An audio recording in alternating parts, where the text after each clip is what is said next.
Hello, everyone, and welcome back to my stream of Hardcore Nuzlocke of Pokemon Null, the brand new difficulty hack of Pokemon Emerald, with Pokemon all the way up to Legend ZA, Mega Evolutions, and all that.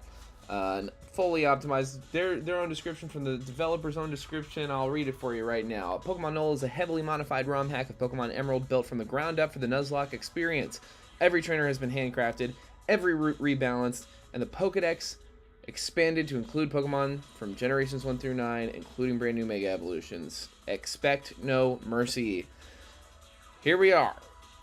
It's day 5, and we beat Roxanne on day 3. Day 4, last night, it was kind of impromptu. It was a shorter run. We basically just went, saved Pico, Mr. Briny's Wingull, caught ourselves a Nidoran, caught ourselves a Druddigon, beat up this Team Aqua Grunt, and there's nothing in there for us yet. But that's interesting, and a room, whatever. And now we have to fight my rival Brendan. And that's honestly really scary. Because I have not been able to put together a line that doesn't involve dodging crits. I was trying to chef something up, and nothing was really coming to me that made a lot of sense, or that, like I said, that doesn't involve dodging critical hits in one way or another. The Pokemon I'm the most afraid of by a lot, frankly, is the Brendan's Cinderace. Libero Cinderace, which means once per switch-in, basically, it changes type to one of its moves, which gives that move a same type attack bonus. It's stuck with that type until it leaves the field, and then it comes back out as a grass Pokemon. But I don't think there's a lot of switching going on. All that to say, it makes calcing really, really tricky. And while we have some okay answers, the most kind of okay answer into it is our Swampert. Again, in order to actually take the KO, we've got to dodge some crits. And we got to come in. We got to come in kind of lucky, and maybe with a little pre-damage on there already. We've got a few things that are a little more straightforward, for the most part.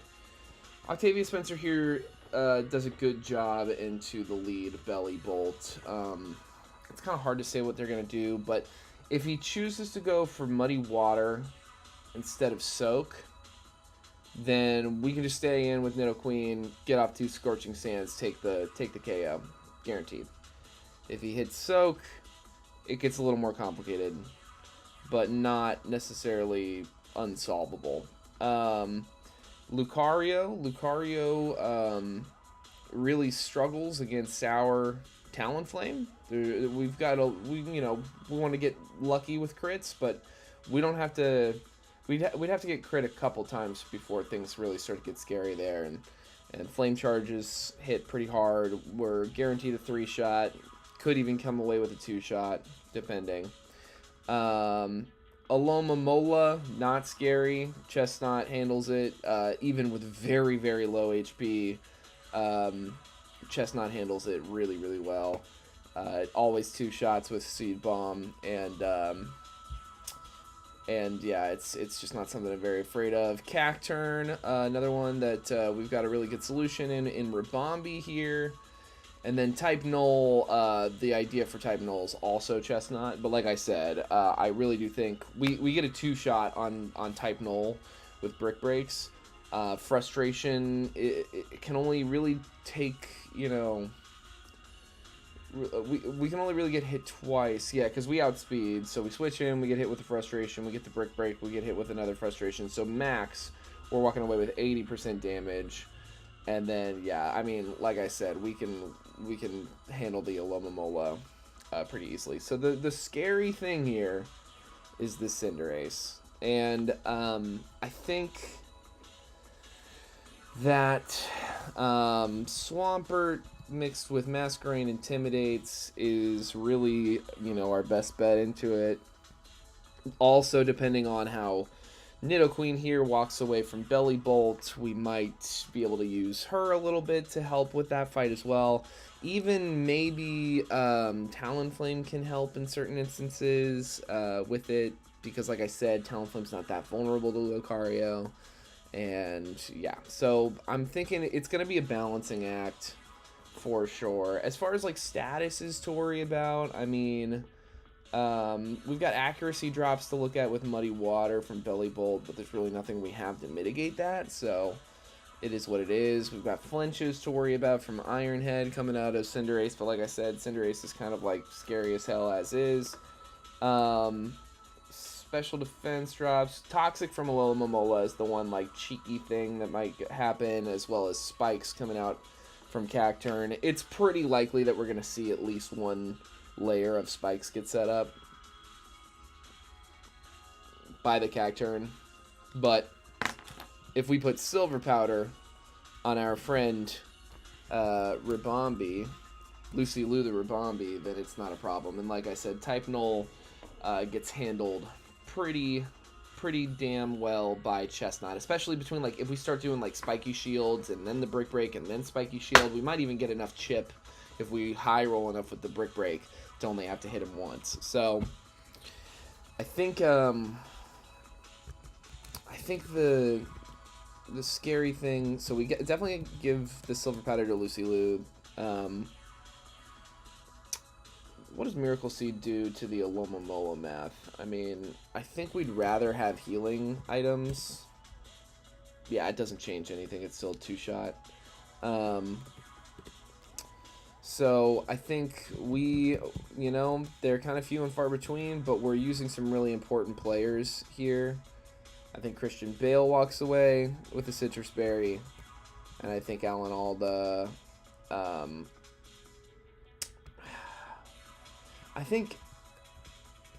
just trying to think of what happens if, like, we have some kind of shit where, like, Cinderace crits Swampert. We need to take it down. I don't know. I don't have anything that outspeeds this. This Cinderace. It's really, really fast. It's got a muscle band. It's got a plus speed nature. I just feel like the Pokemon that we're going to want extra bulk on the most are Alan Alda and Christian Bale. I think Bright Powder is something cheeky that you can give to Ed Asner, our Intimidate user.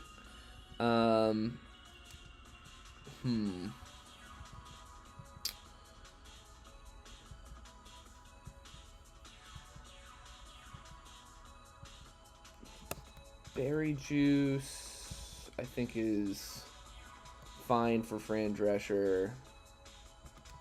And I don't think Nidoqueen... I mean, Nidoqueen, I think, gets hit pretty hard by Cinderace. Yeah, I mean, it's really not withstanding much that it can do. And I mean, in theory, we could stay in and try to get hit with a Blaze Kick, but if we get hit by even one Muddy Water from this, which is kind of what we're hoping happens, is that we get hit by a Muddy Water, we're going to be at least already 50% of our health gone. So even if we're not dodging crits, like a Blaze Kick could do it. A non-crit Blaze Kick. So I think that it's just kind of silly to, I don't know. You know what? Maybe it's silly to not. I would like to come out of this with everything alive. They said controversially about their Nuzlocke. Me, when I play Nuzlocke, I don't want my Pokemon to die. I don't know, maybe I'm just built different. As always, the sack that I'm most comfortable with is Ed Asner, the Masquerain. It's our only Intimidate user, sure, but in a game where crits can, the AI can crit twice as often, 1 out of 8 chance to crit, Intimidate actually kind of loses value a little bit. It's not this kind of like... It's great when paired with my Shell Armor Pokemon, like Chestnut and Lapras and Berserker and Macargo. It's awesome, because if we can Charm down or Intimidate down and avoid crits, then obviously we've locked that in. But it doesn't have as much value as it does in just a regular Nuzlocke, where, you know, you're just that... You know, you're twice as likely to get crit in this game, which ignores the Intimidates. So, I don't really think I have a better idea of how to get through this fight. I was thinking that maybe Garganacl could come and do, like, some Salt Tomb stuff, but it goes down hard to a low kick. A Libero low kick fucks us up. And then Shell Armor Betty Davis also goes down to a Libero low kick, like, almost every time. Like, it's a really hard thing to get around. None of these other guys have very great, like, defenses or offensive matchups into Cinderace, which is really the only thing I'm scared of. Like, this thing also gets demolished by low kicks, and everything's neutral. Low kick's super effective. Iron Head's neutral. Blaze kick is neutral. Arboliva's fucked, obviously. Like, so this is the team. I only have one encounter available I have two encounters available to me that I haven't picked up. One, I feel like really firmly that I don't want to pick up. It's this route up here, Route 115. And if I wanted to right now, I could fish for a chance at Ammonite, Kabuto, Anorith, Lileep, or Relicanth. So basically, a Kanto fossil, a Hoenn fossil, or Relicanth. None of which I think really, like, turn the tides of this fight. Again, low kick. If it didn't have low kick, we wouldn't be having this problem, like, as is. I feel like we'd have a better solution here, but all these rock Pokemon, none of them are going to outspeed the Cinderace, which is a big part of the problem, is how fast it is. Like, it's just not practical. And if I delay it, by the time I can get to the grass up there, Meganium, Victory Bell, Roserade, Gallade, Ursaring, Heracross, Farigiraf, Feraligatr, Import, like, it's all heat. All heat, except for I didn't say Zebstrika, because I don't see Zebstrika as heat. But I'm assuming it might be in this game, if they paired it with all these guys. And if we surf, especially if we surf after, like, one or two more encounters, we might be able to guarantee ourselves a Gyarados. So, I don't know. I want to delay this. I don't want to fish here. And I don't see it making a difference for this fight. The only other thing is Petalburg City, which... I'm still torn on whether or not I want to fish or go in the grass. We still don't have a Dark-type Pokemon, but this is yet another fight where having a Dark-type Pokemon in no way, shape, or form tips the scales for us. And the stuff I could fish for gets more and more tempting, but I really want to, like, lock in a Dark-type before I make that call. Before I make the call to fish there, and we're really not any closer to that. Like, we have some chances coming up, I guess. We have a chance at a Corphish on Route 107 fishing, so we can get ourselves a Crawdon, dark water. I guess I don't see Impidimp in there, no. Yeah, I mean, there's not a lot of dark types coming up in the near future. Morpeko, we get another shot at Morpeko on Route 110. We get, although I might want to go for the Chinchou. It's hard to say.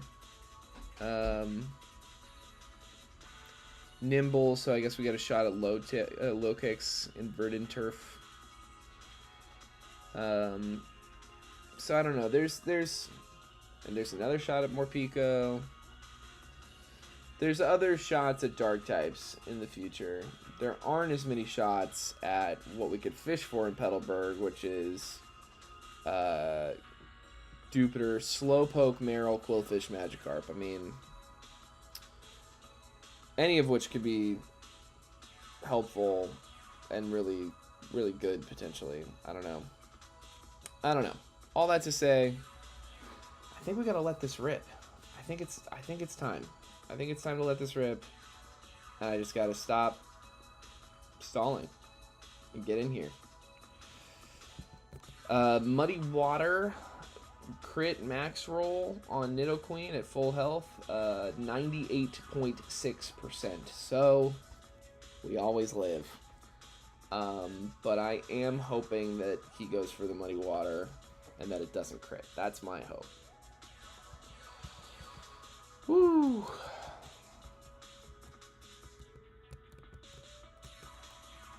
Because again, if we could have Nidoqueen in even semi-healthy shape to stand up into Cinderace, it could help stuff. I don't know. But this is always the same. We always just hit Scorching Sands.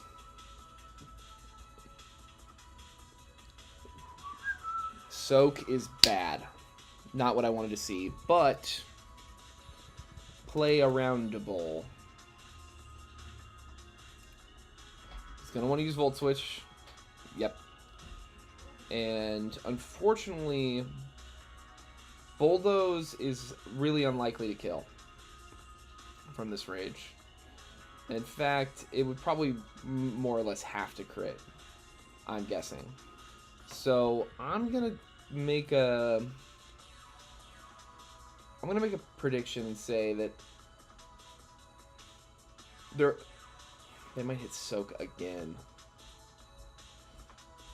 You know, maybe we do Stomp. I want to keep him healthy is the only thing. I want to keep Christian Bale healthy here. If it does hit Soak again, we can just switch again. If he hits Muddy Water, then we can... Ooh. We might get our accuracy dropped. I think this is the... I think we do this. It really does seem like a 50-50 between... Okay, Slack Off, honestly, not bad. It just kind of puts us in the same position. Hopefully, this time he goes for the Muddy Water. Okay, this is good. This is good for us.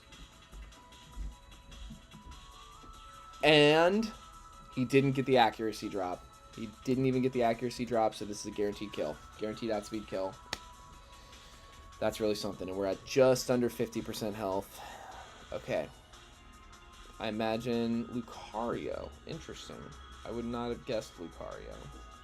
But we have what I think is a pretty solid answer into Lucario. Okay, it wants to use Trailblaze.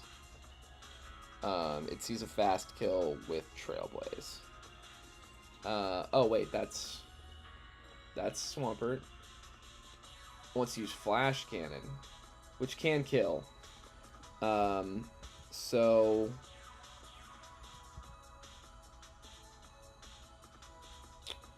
yeah, I mean the plan remains the same. I think we switch in Talonflame, and it doesn't hit us that bad. And if it hits Flash Cannon right now, yeah, like we might get a special defense drop. That could be bad. But nope, we don't see it. So we go for the Flame Charge. A crit would be fucking awesome, because then we're always... Ooh, yes, Fran. Fran Drescher. The nanny's taking you to school.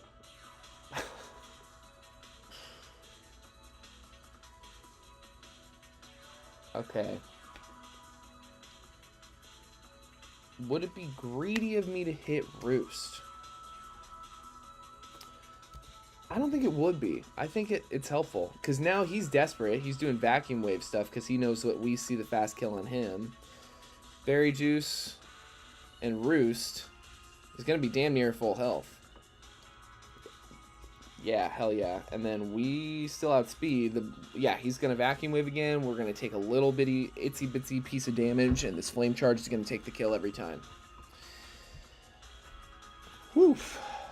Okay, this is good. And now, weirdly enough, we are faster than Cinderace. I don't know what comes out here. I figured it would be Cinderace. So we're faster than Cinderace. We're at +2. And we can definitely afford to stay in. It's almost certainly going to try to hit Sucker Punch right now. Sucker Punch crit, max roll is 83.7%, and we should be above that, looks like to me. Yeah, we're at 87%. So we always survive. And if we can get off one dual wing beat here, that might put it into range. Okay, we'd still have to do some crit dodging stuff, but ooh, damn, we're slower. Ribombee can pick up the kill with Chip from dual wing beat, but Blaze Kick kills 100% of the time.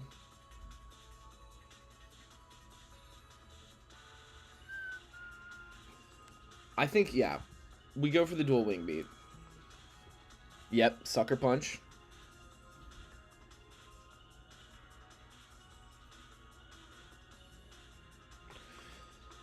Now we gotta switch. It's a dark type now. I don't see why it would.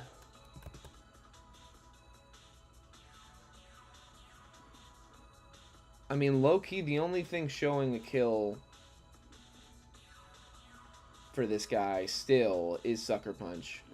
I imagine it hits Sucker Punch. Like, if we were a little bit lower, it could be a random roll. I kind of don't see it being a random roll. I think we can afford to come in and hit and intimidate. I don't think we're going to see Blaze Kick right now.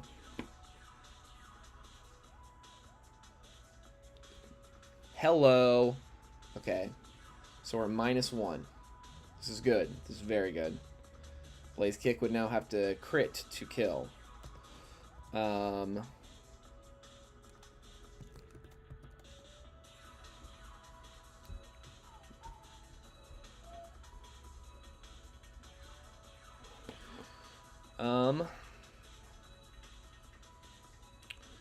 It wants to hit Blaze Kick for sure now. And I think that...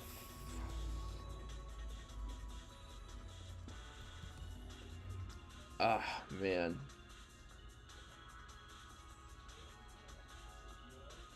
I think that gives us a good opportunity to switch into Christian Bale. I do.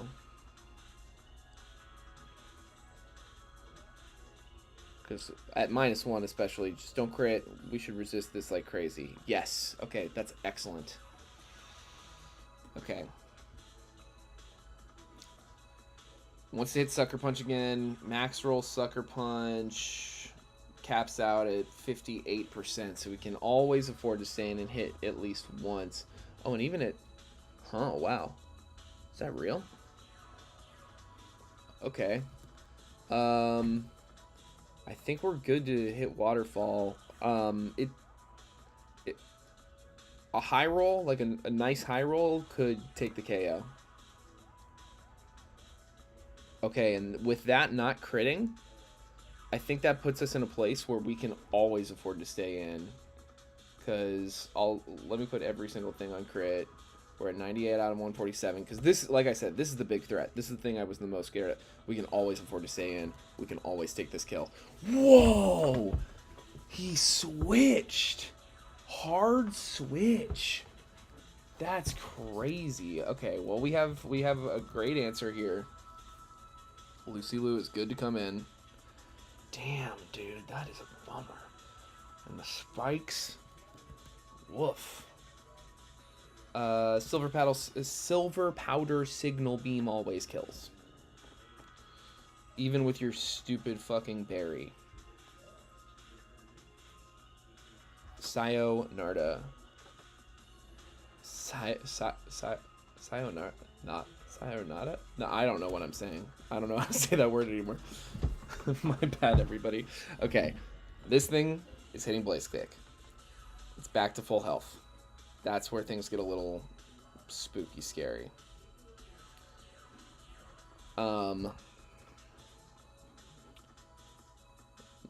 Nidoqueen goes down to a Blaze Kick. Talonflame goes down to any Blaze Kick crit. Right, 42. Yeah, any. It doesn't. Max roll, it doesn't go down, but if it crits, it always goes down. Sorry, hold on.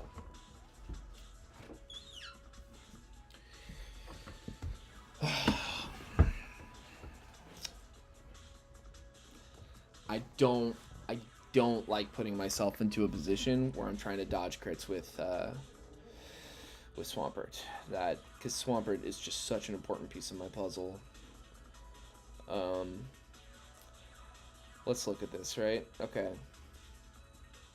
So we are at 98 out of 147. 67%. We're coming in on a Blaze Kick. If it crits, 34% max roll. We're down to 33%. And then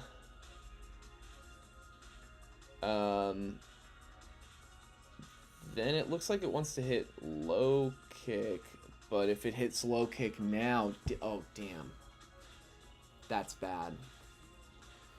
It would libero into the fighting type and always kill. Shit. But then we can come in with that Asner and hit off another Intimidate.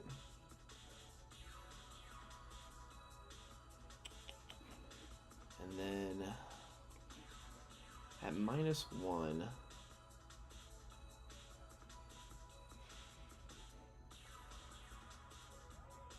it makes things a little scary for the rest of the fight, but actually it's kind of a weirdly good position. If we can get this thing to -1, then Chestnut can actually carry through the rest of the fight, especially with the Citrus Berry on. And Christian Bale still has his Citrus Berry as well. Let's see what that does to the calc. In any event, I'm switching in Christian Bale right now. God, I wish we had Aqua Jet. That'd be fucking sick. Oh, man. I did not calc for the spikes. And we get crit. That is so rough. Crit and burnt. Oh, waste of a Citrus Berry. That's really too bad. Okay. Okay, so we're burnt and we're at 61%. Let's make sure this doesn't affect the calc too bad. Swampert, 61. So we're at 41%. Okay, it should still, from what I can glean, it should never click anything but low kick. It wants to hit low kick. Because if it liberos into the fighting type, it has a good chance, a 31% chance to kill with a low kick. So this should never be Blaze Kick, and Masquerain can survive any other hit, even a crit Iron Head from this range. So we always come in, get the -1. Should never, ever, ever be Blaze Kick. Yep, low kick. Okay. We got a fighting type now. At -1. And it's going to want to hit Blaze Kick. Oh, I don't want to get burnt. I didn't realize Blaze Kick could burn. This is rough.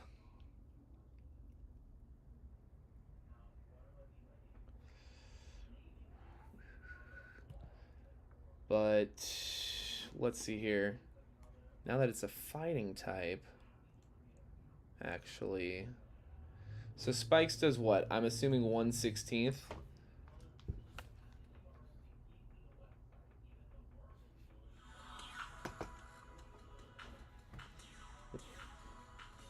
Let's double check. Spikes, 1 layer, damage, Pokemon.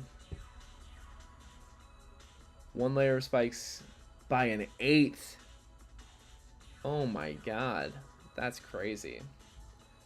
Okay, so 1/8 of 147. Well, we go down by, let's just say 13%. So this goes down to 29% of our health, so 43.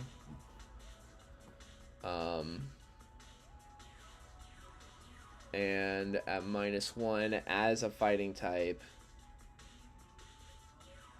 Blaze Kick crit should still not kill. Should still not kill. Here's the anxiety. It switched out once on us. Do I want to stay in with Masquerain and risk Blaze Kick crit? Is that what I want to do right now? Because it would have to crit to kill. A non-crit never kills. A crit always kills. And we kill with Air Cutter. I think that's the safest line. Because it switched out on us once already. And I think the Libero is making it switch out for weird reasons. And I don't really know how to predict that. What I do know how to predict is if we do get crit, and Masquerain, God forbid, does go down, we're kind of fucked anyway. Because if this thing starts switching out, then it's back to fire type, its speed is back up. I think this is our path of... This is our cleanest win. If we can dodge this crit, send it. Dodge the crit, dodge the crit, dodge the crit. No crit, no crit, no crit, no crit, no crit. You already... Oh my god, dude. Fuck. Okay. Well, that sucks a lot. That really, really sucks. That really, really, really sucks. Fuck, that sucks.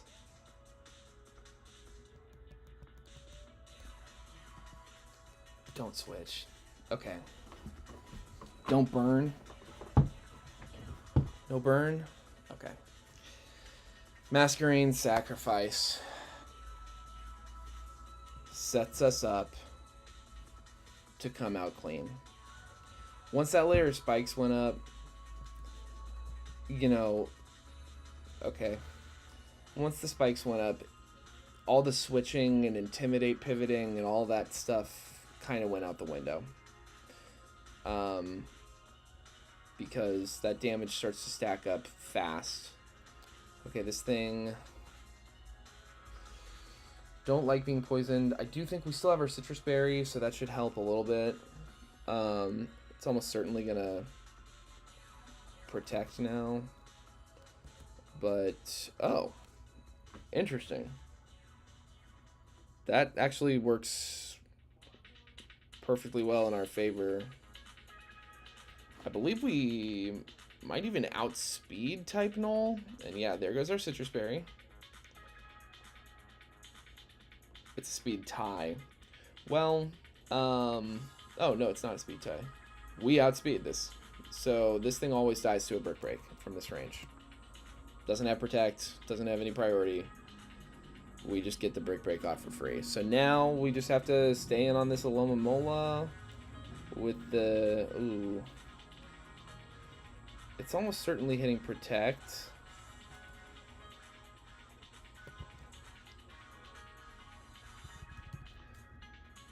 Can Lucy Lou come in on this?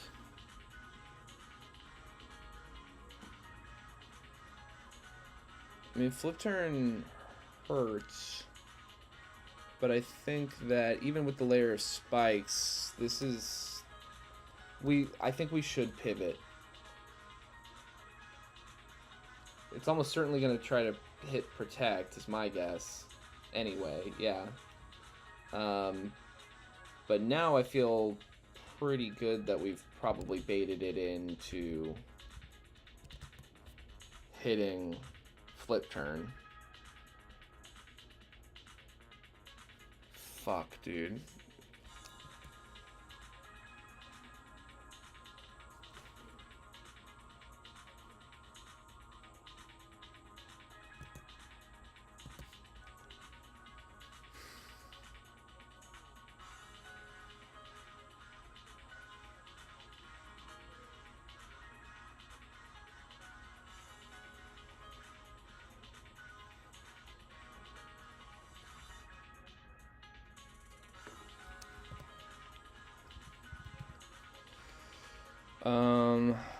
Lucy Lou is dead to flip turn crit. I think everyone is dead to flip turn crit. Okay, Christian Bale is safe to it, but burnt does outspeed, and but like God does not hit hard at all. We hit. God damn.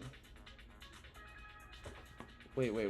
Oh, yeah, no. It can, because it almost certainly is going to hit protect at this point. Like, I don't see it going for flip turn. And if we stay in, we go down to the poison. We cannot risk the protect.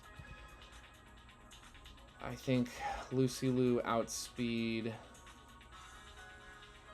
Dazzling Gleam is our best shot.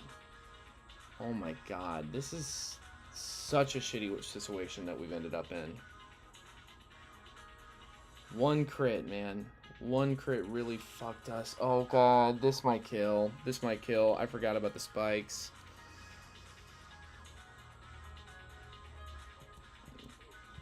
We just gotta hope Dazzling Gleam gets the...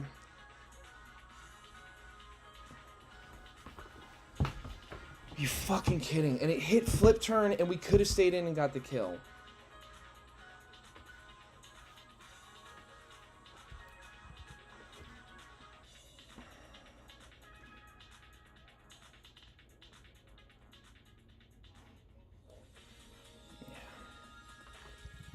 Fran Drescher can bail us out. I mean, we walk away from the fight. Less 2 bugs. And our fairy type. The one fairy type we had. God damn it, dude. That was our most... We've only lost 1 Pokemon up until now. So that was really rough. That was really rough. That was such a worst case scenario. In so many ways. It's such salt in the wound bullshit, too, that it hit flip turn. It hit flip turn. We got the low roll. We got crit on the 1 turn with the Cinderace and the Masquerain. When Masquerain died, like, there was, like, a lot of individually bad luck moments in that fight that fucked us. Like, Rabombi could have saved itself with a even slightly higher roll. We were definitely in a range to kill. Crit would always kill. Masquerain could have saved itself with an air slash if Blaze Kick hadn't crit. If we'd stayed in and hit the Seed Bomb, which would have been stupid, but if we'd stayed in and hit the Seed Bomb, we would have killed it before Rabombi ever had to come in. Ah, man. God, that really grinds my gears. Rabombi, not having Rabombi for Brawly, we're going to feel that. Or an Intimidate user, we're going to feel that. That Cinderace is no fucking joke. That is not an easy... Libero is so fucking busted, dude. That is not an easy thing to get around. Commit them to Stovokor. They join the Honorable Dead, Larry David, Ed Asner, Lucy Liu. Well, that's that. I fucking hate you, Brendan.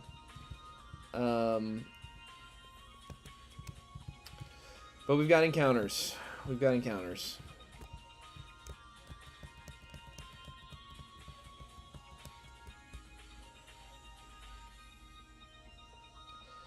Now more than ever, I'm feeling even just that much more tempted to fish Petalburg City. Let me double check 107 here. If we swim, like if we surf later, we're looking at a possible Marini, Corsola Galar, Aracuda, Clodsire, Quagsire. Clodsire, Quagsire is kind of mid to me. We already have like typing equivalents to both of those. We've got a Poison Ground, a Nidoqueen, and Ground Water, and Swampert. Aracuda is fast and can hit like a ton of bricks. Either Corsola could be interesting. Corsola Galar is certainly better. But if we fish, we get a chance at Shelder, which is actually good encounter mapping. Staryu could be awesome. Carvanha would be good. Corphish would be good. Really the only bad... I mean, I hope... There's a 40% chance we get something I don't want from fishing. But the things that we could pick up that I would want would be... Yeah. I think we fish here. Especially after losing 2 Pokemon. We should fish. Come on. Not Krabby, not Temple. Not Krabby, not Temple. Corphish! Love it. That kind of solidifies it for me that I don't feel like I need to... Ooh, and another Protectmon. That's awesome. Sick. Welcome to the Resistance. What letter are we on? I think we did a P. I'm almost positive because we did Octavia Spencer, and then Peter Dinklage is our dragon. So Q. Do we have a? I'll tell you right now. It's not going to be Quentin Tarantino. Actor name starts Q.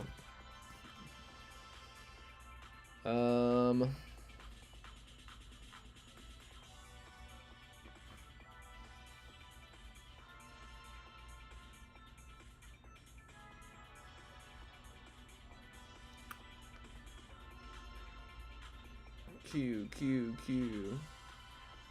I don't know a lot of these people. I really don't know, like, any of these people. I know Queen Latifah, but there's a male Corphish. I usually try to stick with that kind of thing. Quinta Bronson. Also a woman. Vincent A. Wallace, youngest Oscar nominee.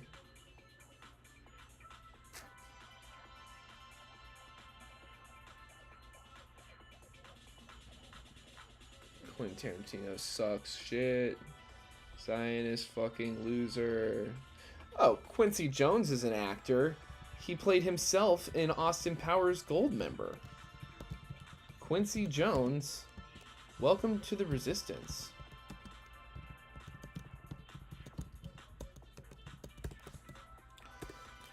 Alright, time to play. Is this encounter any good? Adaptability is nuts. That actually has crazy potential. Oh, we should, I think Bold is actually maybe even a good, I think it might be a good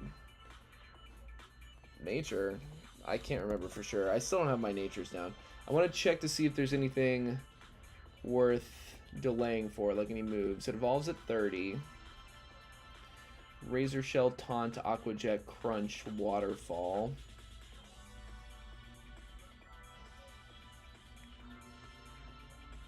No, we get all the same moves. So, time to evolve. Wow, this could be really good. Double hit, just to see what it already has. Yeah. Night Slash, would definitely take Night Slash. Fling, that is tempting. Ooh.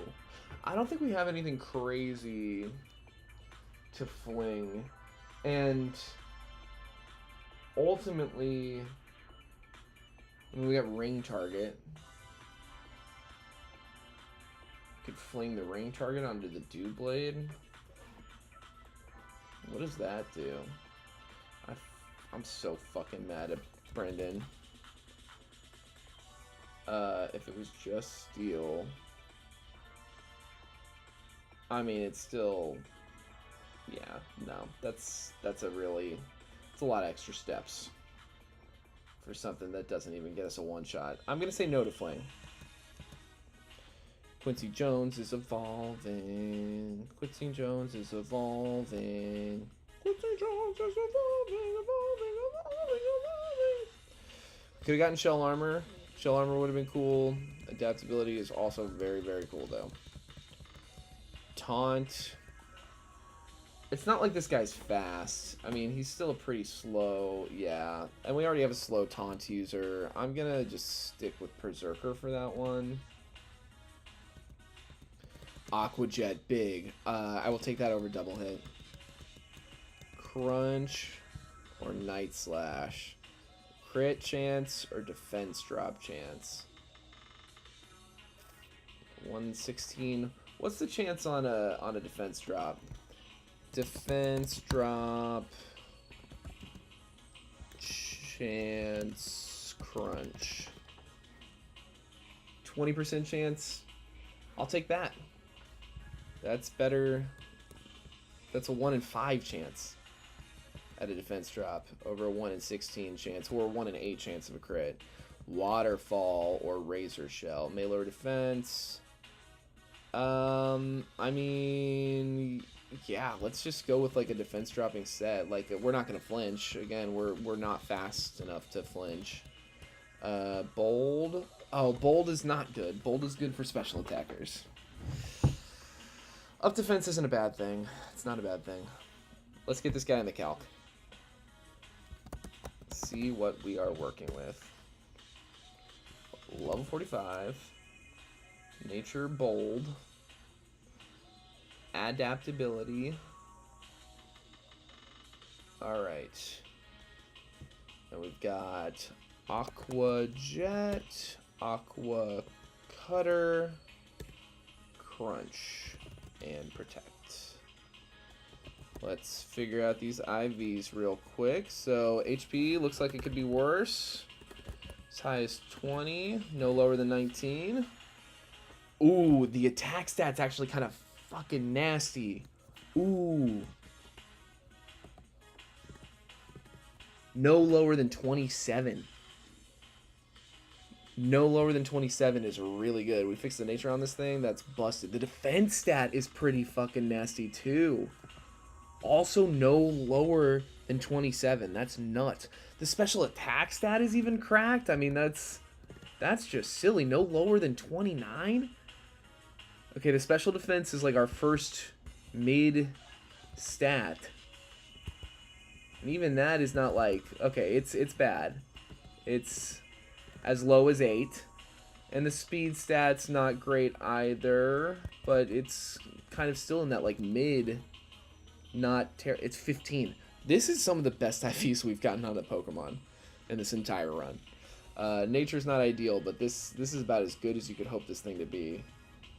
That's pretty grimy. That's fun. That's a lot of fun. This thing, yeah. This thing does pretty good. Alright. So that's that encounter. Now, Dewford Town itself, I'm going to say we always want to, well, you're guaranteed a Psychic type no matter what. You're guaranteed a Psychic type on land, you're guaranteed a Psychic type fishing. I would say we have 3 water types. We don't have any pure Psychic types, let alone we could get Meditite, Changling, Solosis, Ponyta Galar, so another chance at a fairy. Natu, a Psychic flying into Brawly could be really good. Abra, Fast, Ralt, Flittle. I think, like, I've heard Calyrex is bad.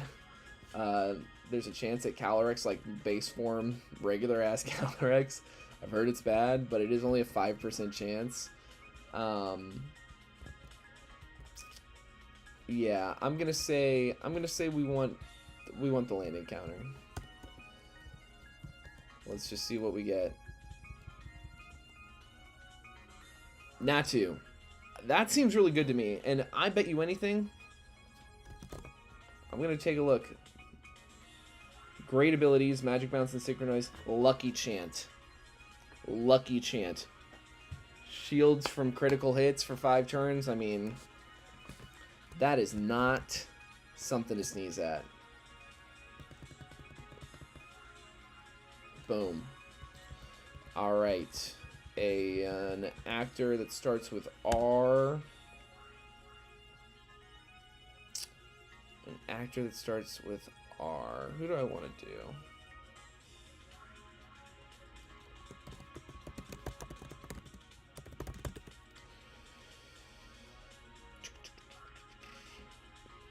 Ugh.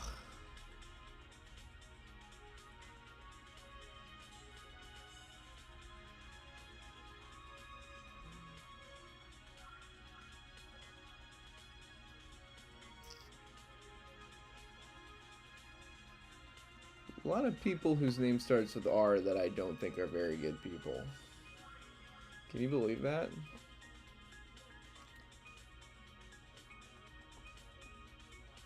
Alright. He's got a bird name. He's got a bird namesake. Russell Crowe. The Natu. Welcome to the Resistance. It fits perfectly. Look at us go. Alright. Time to play. Is this encounter any fucking good? Oh, should I be delaying at all? Let's make sure. We don't get Psychic in time for this fight no matter what. That sucks. Yeah, it doesn't look like delaying does anything. Ominous Wind. I'll take it over Nightshade. Confuse Ray. I'll hold off on Confuse Ray. Drill Peck. I'm not going to take Drill Peck. Xatu logs in. I just don't see it. I really don't see it. I guess I'll take it over Teleport. For now. Tailwind. Bye-bye Drill Peck. Wish. You know what? Bye-bye Ominous Wind. Psyshock over Stored Power. We don't have any setup, at least yet. Guard Swap. That's a no-go, right? What's... Guard Swap. Swaps defense and special defense changes with the target. Yeah, that's really niche. And Psycho Shift also niche. Okay. Wish. A Wish user. Timid. Bro. It's goated. It's goated already. That's so fucking awesome. Xatu. 45. Timid. Might have a terrible IV spread. I mean, we have not had awesome IV luck thus far. But Psyshock will get in here. Alright, so let's take a look at these stats. 122 could be worse. Looks like a regular mid. Yeah, 18, 19. As low as 19. No lower, supposedly. Attack stat is weirdly good. No lower than 26. Defense is not good. Ooh. As low as 9. And that special attack could be a lot better too. But it could also be much worse. No lower than 17. 17 or 18, one of those. So it's like right in the middle. High middle. Special defense is also really, really bad actually. Like a no lower than 5. Speed, also not good. The Timid is doing some heavy lifting here. Okay, it could be worse. No lower than 13. God damn. Hariyama fucks us up. Triple Axle from him on top fucks us up. Thunder Punch from Palmot fucks us up. Weirdly enough, we can stay in on Zamazenta of all things. Psyshock doesn't hit very good, but it can at least stay in. And then Rock Blast from Heracross and Pin Missile both fuck us up.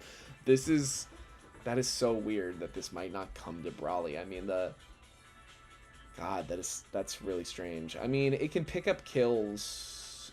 It can outspeed and pick up kills if things are in the right range. Like, it outspeeds Hitmontop, and it can pick up a kill from a pretty good range. 72 min roll, 58 min roll on Hariyama. We do not outspeed Palmot, but we do outspeed Heracross. What would this look like if I kept Drill Peck? What would that have done? Still doesn't pick up the one hit, but it'd be closer to, wow, 78 min roll. That could have been good. Yeah, I mean, it's not like I have a... We got Lucky Chant. That's something. You can maybe hit that on the Zamazenta and then switch over to, like, Swampert to start hitting Bulldozes. Or hit a Bulldoze. He's got Trailblaze. Of course he has fucking Trailblaze. Ow. Low kick. Low kick from Electivire kind of goes nuts, actually. And we can switch in on that Smart Strike, and I don't know. And with the Lucky Chant up, we can always tank a Body Press. I don't know. There's something there. This could have good use. Okay, we want to turn the Repellent back on. Route 106A. Our encounter table here. Another one that, like, surfing looks like it could be really good. Like, you're basically guaranteed, like, a Dragon or Dondozo. Because we already have Lapras. So you either get... with no Lapras, you either get Gumi, Dratini, Tatsugiri, or Dondozo Gyarados if you surf. But I don't think we're going to get to surf anytime soon. I think we want to fish. If we get really lucky, we pick up a Mantike. That's, like, really lucky. Clamperl. Are there any type changes in this game? Let me look this up. Clamperl. Gorbis. Nah, it's still just a pure water.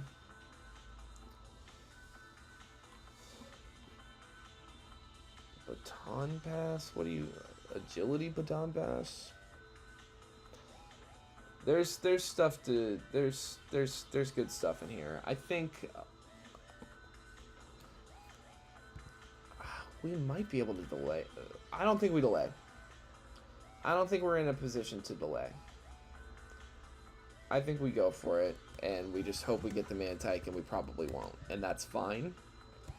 I'm going to go ahead and get... Let's see here.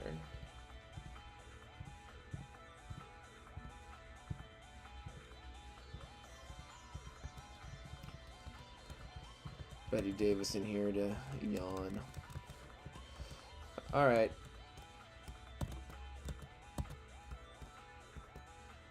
Aerocuda. This could be really good. This thing, in my experience, can hit like a fucking truck. Barraskewda can hit like a truck. And it can be really, really fast. It can hit fast and hard. So this could be really good. We're on S, an S actor.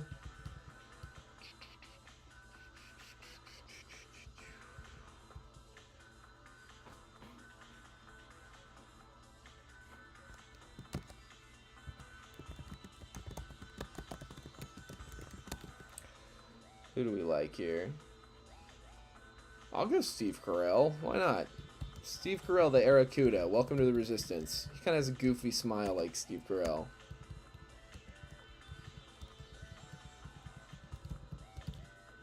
Whoa, whoa, whoa, whoa.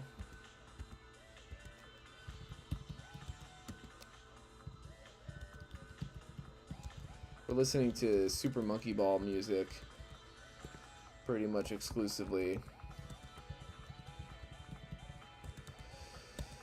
Woo! None of these things are moving the calc too good. These are all things you want to try to keep alive in time for Flannery. Now let's go check to see if there's anything to delay for moveset wise. Aerokuda. Whoa, whoa. Okay, no, you want this thing to evolve as soon as possible. It literally doesn't have any it doesn't have any level up moves. It only knows Peck. That's so bizarre until it evolves. Aqua Jet. Throw Chop Dive. Psychic Fangs. Ooh, yes, dude. I mean, Peck is... It's just not the move. Psychic Fangs. Alright, let's check this guy out. Swift Swim. We love to see Swift Swim. Barraskewda, level 45. Sassy. Minus speed, not awesome. Not awesome at all. But could be a lot worse. Swift Swim could be really good. Let's check a look. Okay. Ooh, okay. The HP IV looks pretty nasty. No lower than 25. Right? Yeah, no lower than 25. The attack IV looks possibly even better. No. Whoa, whoa. Attack IV. Okay, hold on. Attack IV no lower than 28. That's kind of nuts. Defense looks a little mid. Yeah. Bad. Defense is bad. 7 IV, as low as 7. Special attack is weirdly cracked. No lower than 27. Special defense looks pretty decent. No lower than 23 apparently. And the speed IV looks pretty good. No lower than 20. Okay, this is good. This is really good. Okay, dive. Psychic Fangs. What was it? Aqua Jet. And Throw Chop? Yeah, Throw Chop.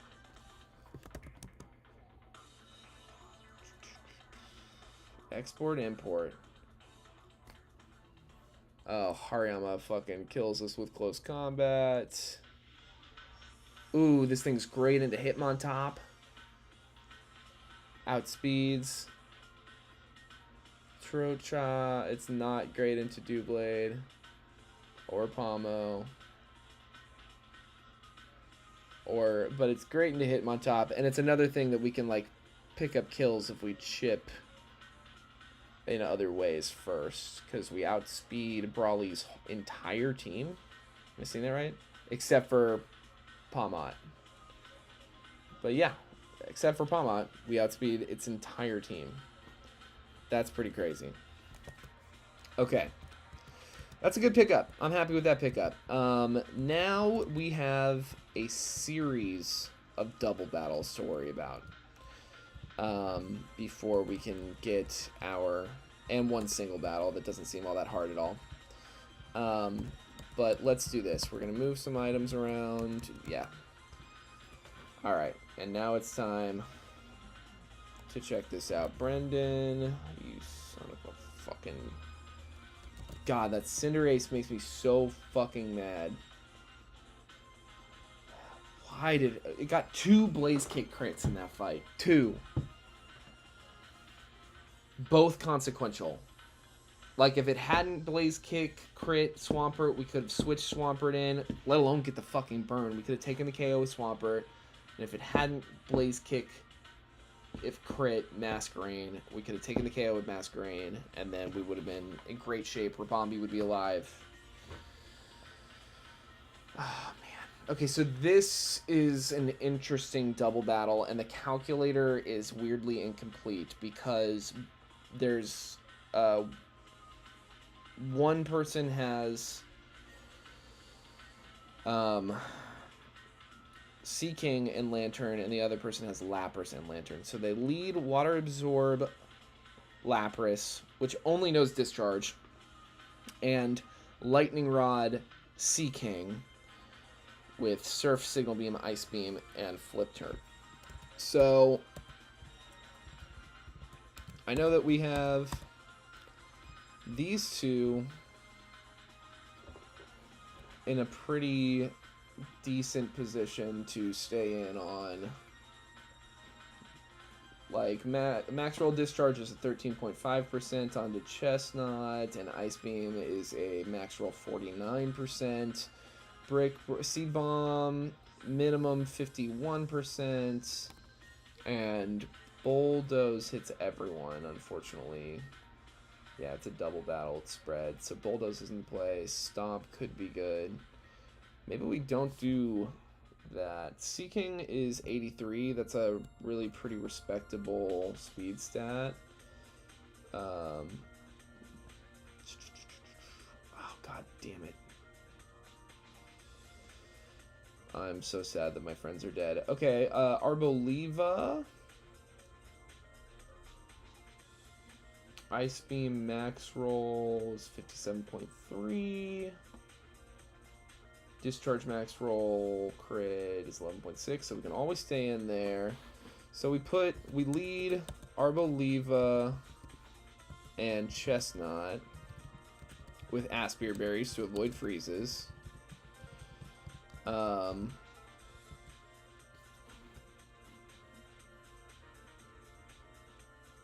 And let's see here. Lapras is... Why is it saying its speed is... It's got a Choice Scarf. So its speed is 106. So it'll press Discharge first. That actually works out great. Well, that doesn't work out great for us if I want to hit Mega Drain on this first turn. Let me see here. Let's look at this again. Seed Bomb.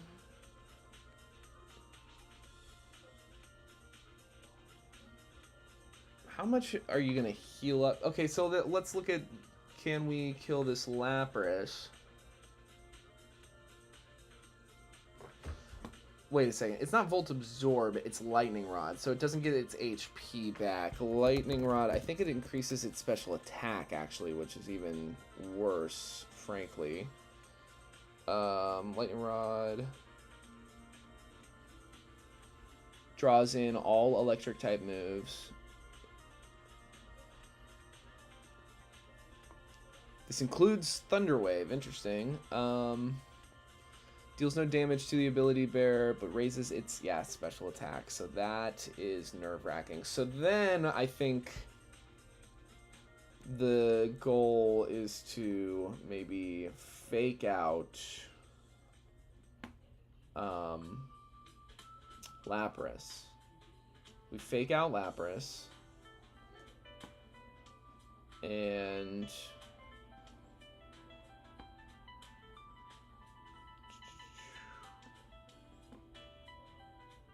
Seed Bomb Sea King.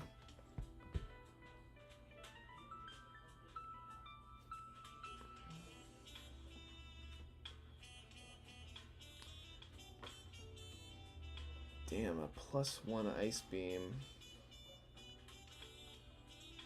Plus a base level Ice Beam always kills, actually.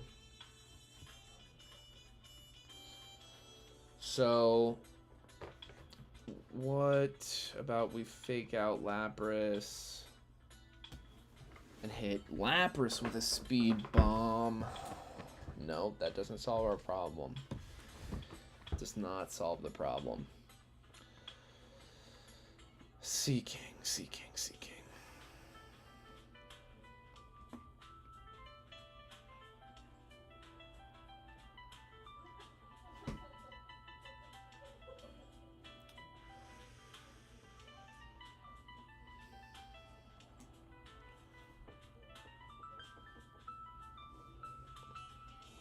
Damn, damn, damn.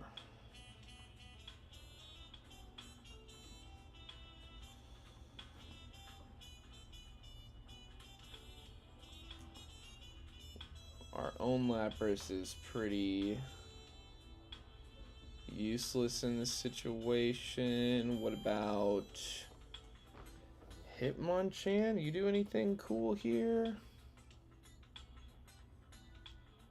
Low sweep speed drop. What's a -1? -1. So we fake out Lapras. Low sweep. 2-shot. We can deny Seaking a special attack boost. At least at first. And then we can bring in Swampert and Chestnut in the back to start hitting Seed Bombs and Bulldozes, and we can Bulldoze on Spiky Shield turns. And then we can bring Arboliva in the back to switch in if Swampert gets too low to start hitting Triage Mega Drains. That seems actually like a good call. We want to, yeah, because we want to deny Seaking Lapras's boost. Okay, but what is, okay. This guy's also spread. Then I think we want to get Seaking off the board as quickly as possible is the real big brain thing. Because Lapras can sit there and hit Discharge. Oh my god. I'm forgetting about the GOAT. I forgot about the GOAT. Kate Hudson, the Electivire. Kate Hudson, the Electivire, is immune to Discharge. Gets hit with a Discharge. It's faster than Seaking even without getting hit with the Discharge. We hit Low Kick. We hit Light Screen. No, we don't have Light Screen. I got rid of Light Screen. I got Screech instead. Well, we hit Screech. We hit Screech. -2 Seaking. Is dead to Seed Bomb. So we put Aspir Berries. We don't even, yeah, no, yeah, okay, yes. We put Aspir Berries on Kate Hudson and Chestnut lead to prevent getting frozen. Kate Hudson outspeeds, hits Screech onto Seaking. Alan Alda Seed Bombs. We get rid of Seaking.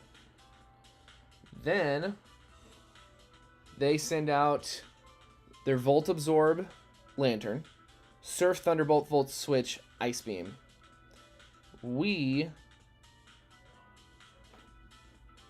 Let me see here. It's got, this one has Luminous Moss. What is a Luminous Moss? Luminous Moss Pokemon. Single use. Boosts the special defense stat if the holder is damaged by a water type move. Guess what? Guess what? You're not going to get damaged by a water type move. Because friggin'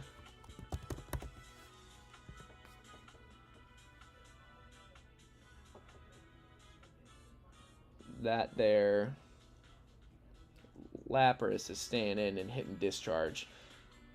So you're also slower. We're all slower than the Lapras. So the Lapras is going to hit Discharge. It's not going to hurt you, but it's also not going to heal any of the damage. So then we are free to stay in, hit a Seed Bomb. Max roll from you, Ice Beam 54%. Plus Seaking max roll, Ice Beam 48%. Damn. So damn. We need to keep Aspir Berry. So in theory, actually, I could stay in Spiky Shield. Well, we have Arboliva in the back, and Arboliva Mega Drains these lanterns like a ton of bricks. It does. It's a guaranteed 2-shot with Prio. So yeah, we can mitigate whatever damage the Ice Beam's doing. We put an Aspirate Berry on this thing as well. Okay, that's great. And then Swampert definitely feels like a good thing to have on hand as well. What else do we got for this fight?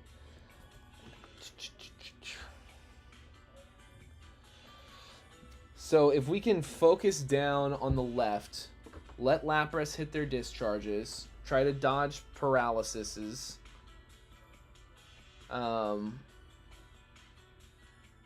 Which the first discharge, we don't even have a risk of paralysis because it's all going to get soaked up by Sea King Lightning Rod. Ooh, wait, Sea King Lightning Rod, that's... I need to remember this. Okay, Sea King Lightning Rod plus 1 special attack Ice Beam. Max roll 72.9 plus discharge max roll 10. So we always survive. Or I don't even think we're getting damaged by discharge. I think that's the whole point I was just trying to make. So we can always take out this Sea King.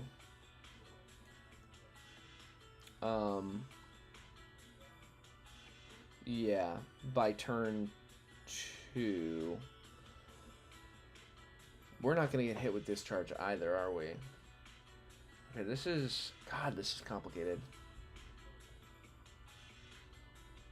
Wait, we're screeching. That's right. That's the whole thing. We're screeching so that Seed Bomb will always kill. Okay. So, I'm going to start writing this down.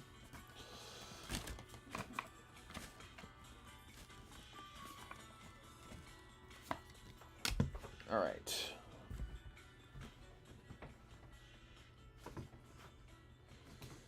Damn.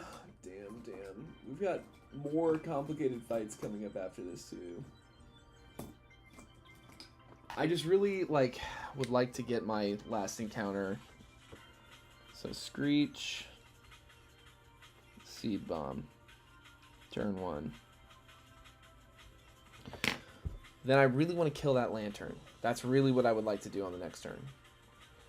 So...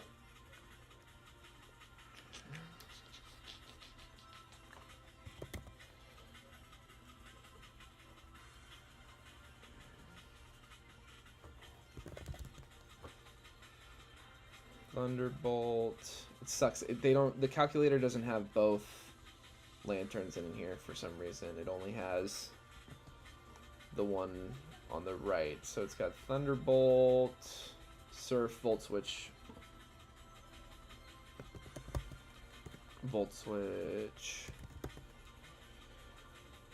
and Ice Beam. It does have Ice Beam. Of course it has Ice Beam. And it's got... This one has Thunder Absorb. Volt Absorb. So then...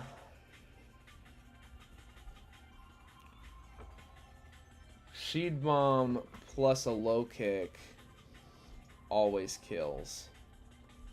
But unfortunately this thing outspeeds us. Well, it outspeeds Chestnut. So we do the low kick, right? Low kick, minimum roll 14. Yeah, that adds up. So Ice Beam plus 1 Ice Beam.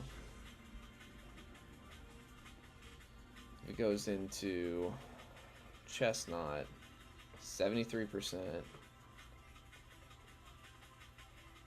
Ice Beam always kills from Lantern and outspeeds. And it always wants to hit it too.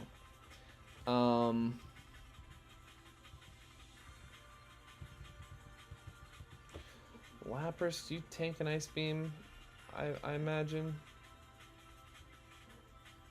Really good, yep, but not a discharge. Oh, you can tank a discharge, okay. The discharge puts us in a place where we're firmly, faster now. Maybe we start screeching the Lantern as well. Level 44. And then, no, that doesn't do anything for us because it's all about...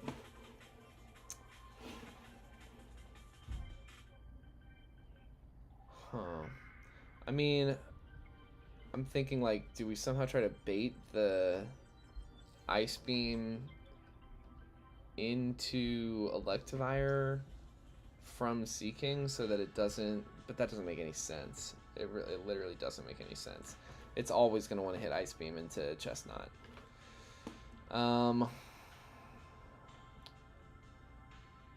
It's always going to want to hit Ice Beam into Chestnut.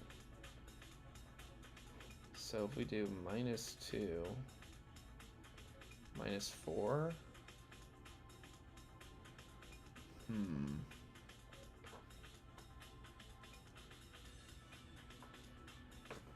So let's do... We could do this.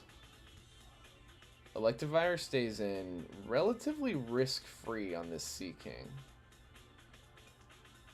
Seeking hits Ice Beam into our left slot.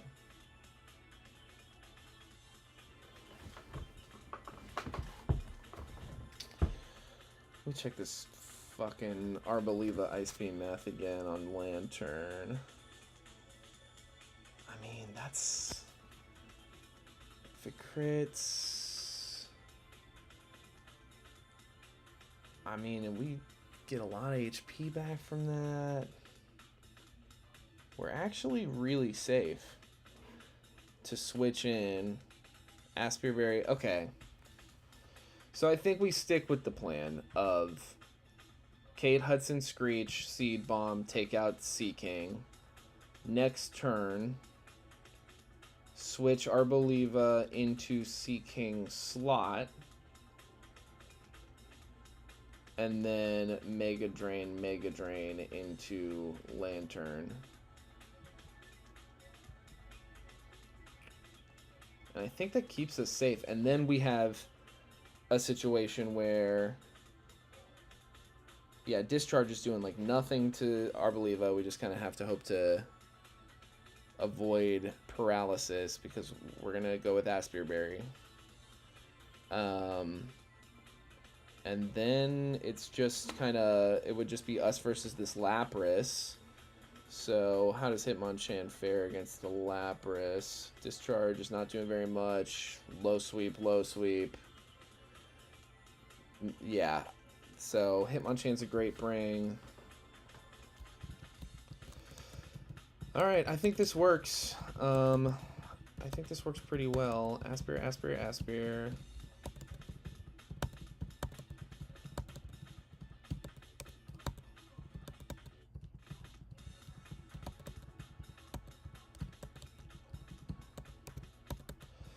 And then I think Lapras here is a pretty good...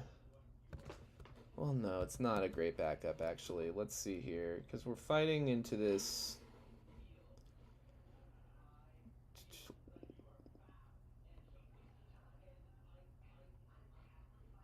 Yeah, Berserker, get fake out opportunities, actually, especially if we, like, get it down to one Pokemon. That can work really well. Go ahead and put some berries on here. So yeah, it's Aspire, Aspire, Aspire, and then I think we can go Cherry. No, Cherry, and let's do Muscle Band, actually. No, that doesn't work. That doesn't make sense. Because we're still thinking about a spread move there.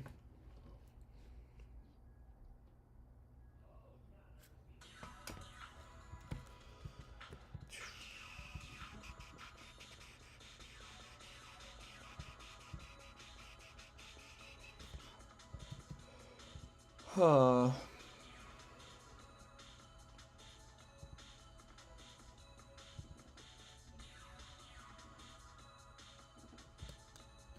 Ooh, Miracle Seed, I believe it probably goes even crazier. Wait a second.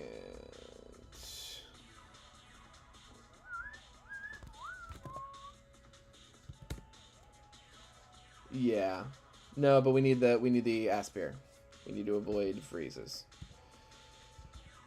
Think Evan. You know what? I'll put a Silk Scarf on Christian Bale. Why the hell not? Alright. We've got a plan.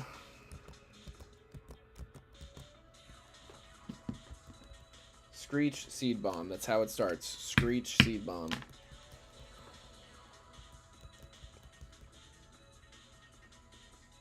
Now, I believe, if I'm understanding the ability right, even if we do get hit with Discharge, it's not, like, actually changing our plan at all.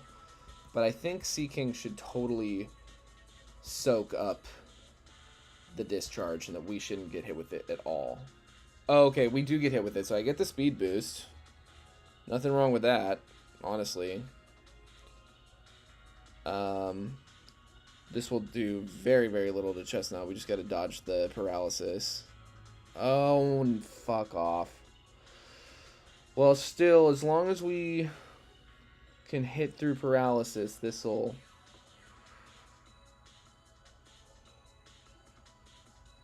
Yeah, this'll always kill at -2. And then Alan Alda will have done his job. Wonderful. Okay. Keep an eye on the level of this lantern. Make sure, okay, this is right. I'm gonna do...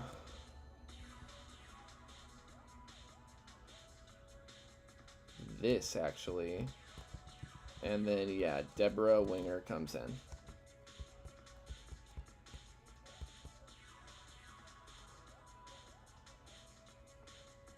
We're just getting faster and faster.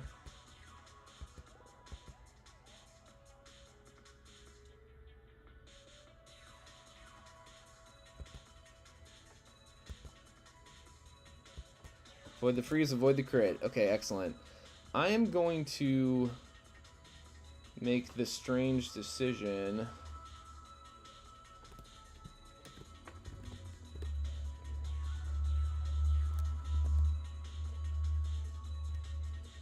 to Screech down the Lapras again. Real quick, I want to check this out. If it's at -4, Electivire. Oh, wow. Even at -2, it's already at a range where we can always kill it. And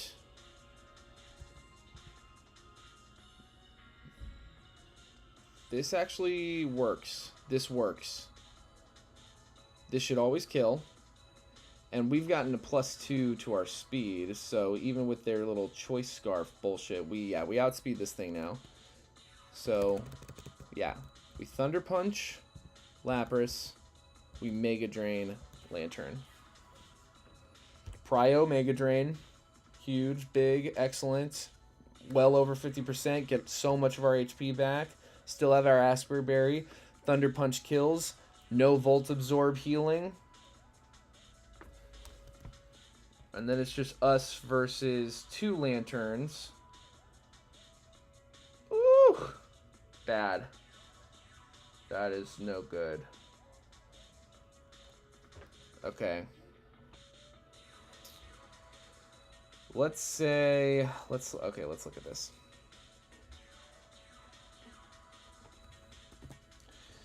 I'm going to say that this thing has been hit for, let's say 60% even. I think that's... let's say 58. Let's actually say Mineral. 54. Right? Mega Drain, we're going to get... we are at... I need to be exact about this. 29 out of 129. Or 22%. Mega Drain always kills. We always get back 37%. So that's 59. Ice Beam crit can kill. Oh no. Kate Hudson.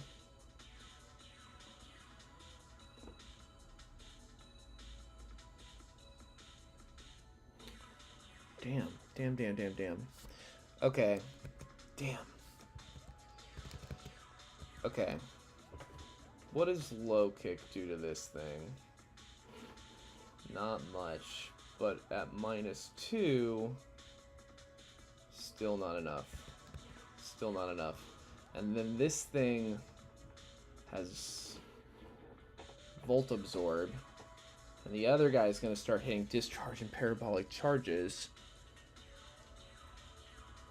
Actually, that's a good point.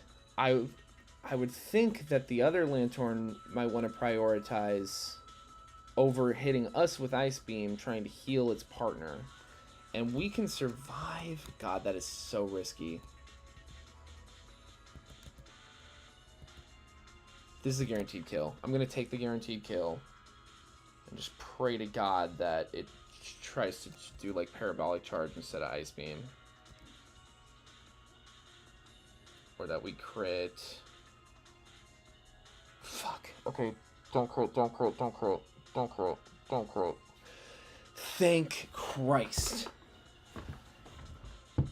Oh. Look, Masquerade's our Intimidate user. That sucked. Ribombi's our Fairy type. That sucked. But if I'm being so real, Arboliva is our best, like, the best Pokemon I've risked all day, for sure. So, let's bring in Nicole Kidman and wrap this shit up.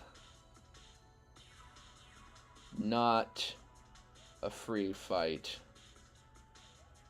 But, like, this thing can't do much to us at all, even with its little berry. Oh no. Are we slower now? Man, that can be so annoying sometimes when, like,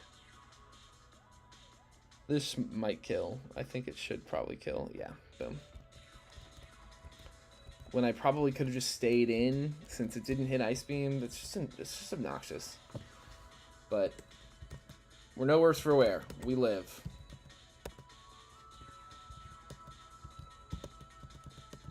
Syrupy apple. Now we have a bunch more double battles in here. I'm making a call. I'm gonna pull the trigger on fishing in Petalburg. There's really not a bad thing to get here. There's less good things, but everything you can fish here is good. They do that on purpose to kind of reward you for foregoing your guaranteed dark type, I think. Quillfish is actually kind of fucking nasty. This is actually potentially really good, and I believe it should have Intimidate, so it replaces our Intimidate user. Boom! I'm actually very happy to pick up a Quillfish. Very happy. And in fact, there's a point where we can trade Quillfish in for Hisuian Quillfish. There's like a trainer, an NPC, accessible before the first gym, so I know it's accessible already. That rules. Okay, an actress whose name starts with T. You know what? Tina Fey the Quillfish. Welcome to the Resistance.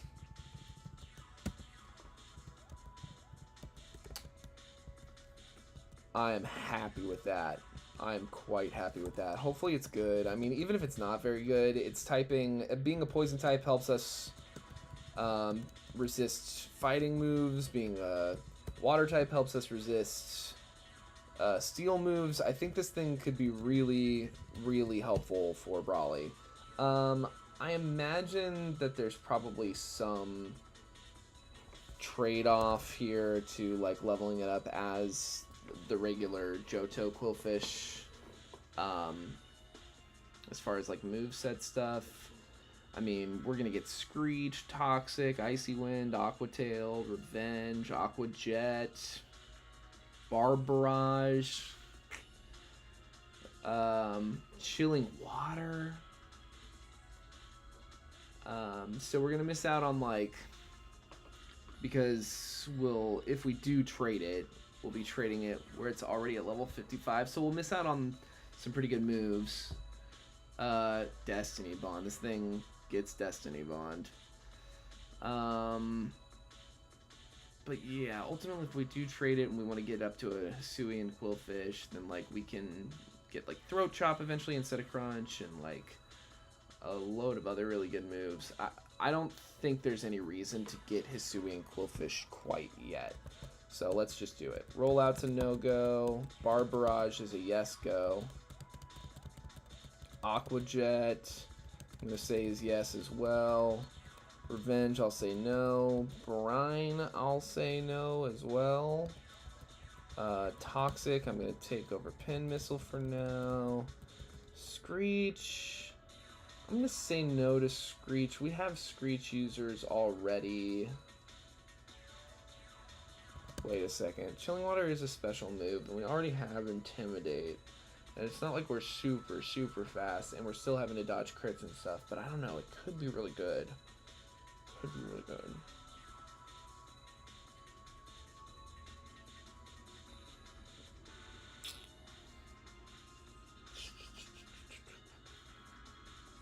Screech with Aqua Jet seems like it could be a really nasty combo. Yeah, I'm gonna do that. I'm gonna do that. Icy Wind, I'll say no to. An Aqua Tail. It's really hard, doesn't it? Is there another poison move coming down the pike? I mean, Gunk Shot. Poison Jab right after the level cap. And poison moves, I don't need poison moves for Brawly. And if we're getting Poison Jab afterwards, I feel like Aqua Tail... Let's just like look at it real quick, right? Brawly. Let's say it's like Hitmontop, Quillfish, level 45, Aqua Tail, Bar Barrage, status badly poisoned.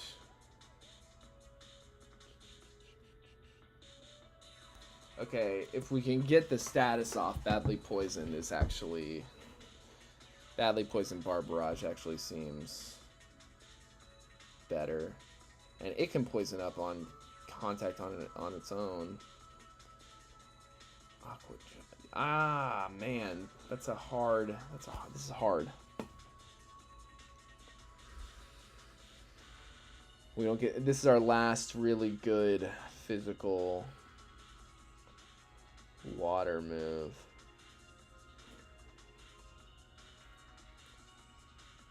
Nidoqueen also gets toxic.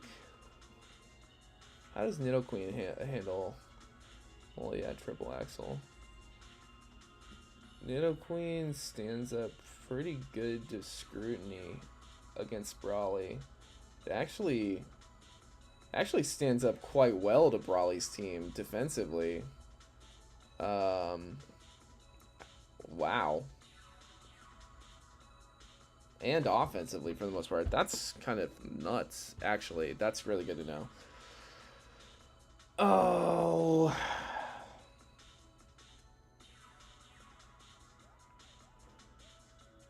If we can get Screeches off into the...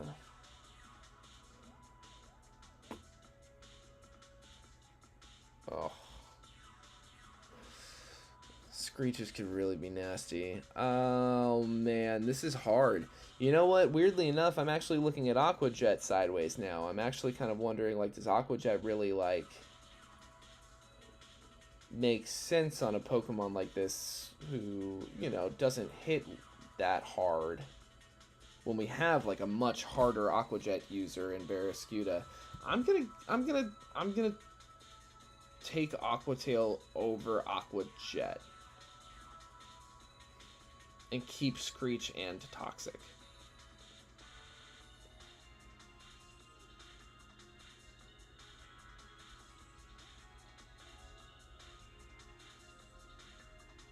Yeah, I am. I'm actually going to do that. Flip turn. No. Because we want the hard hit. And we can always, like, switch and, like... We're going to be faster than... I'm really looking at this specifically for Brawly's team, and we're already, I imagine, outspeeding plenty of Brawly's team. So let's play Is This Encounter Any Good? Tina Fey. Careful is not... Oh, careful's not bad. Okay, Quillfish. Blank set, level 45. Oh, HP stat is immaculate. No lower than 30. That's great. Attack looks a little more mid.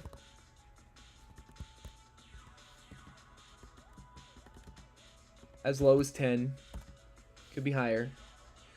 Defense is not great. Oof. Yeah, it's actually really bad. As low as 6. Special attack. Wait a second. Careful. Oh, wow. And the special attack and defense are pretty trash, too. I mean, like, we're not, like, a special attacker. That's not the point of this guy.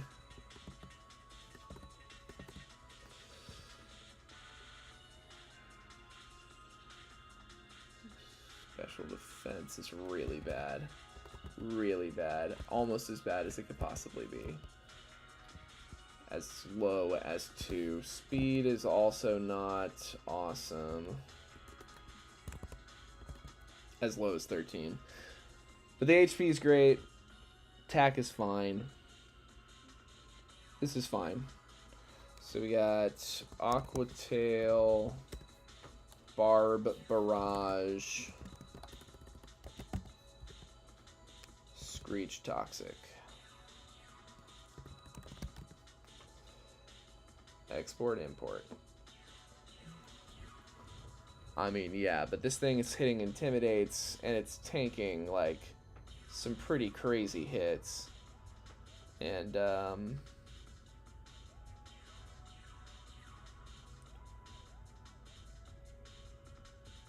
why does this thing need to have no guard?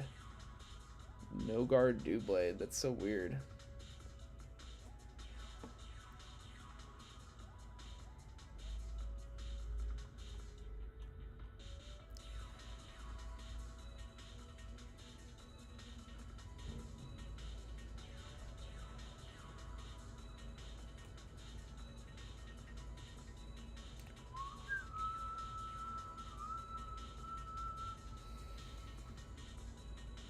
Whatever. We still have one last thing to get. Alright. My big goal today is I just want to get through this cave and get our fairy type encounter from Steven's room. Repel is off. Repel is on. We want it on. Escape rope. Nothing wrong with that. Shiny stone, interesting. Not sure what we would be using that on. Ice stone, same situation. Not sure what we'd be using that on. Icy wind, never melt ice. All right. This is a double battle too. This was kind of tripping me up.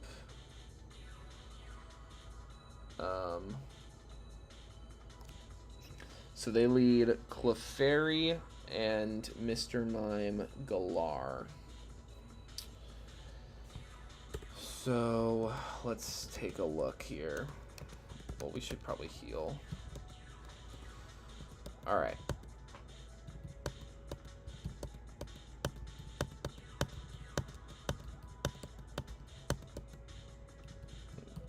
Use Lucilou here as a temporary so I can look at everyone.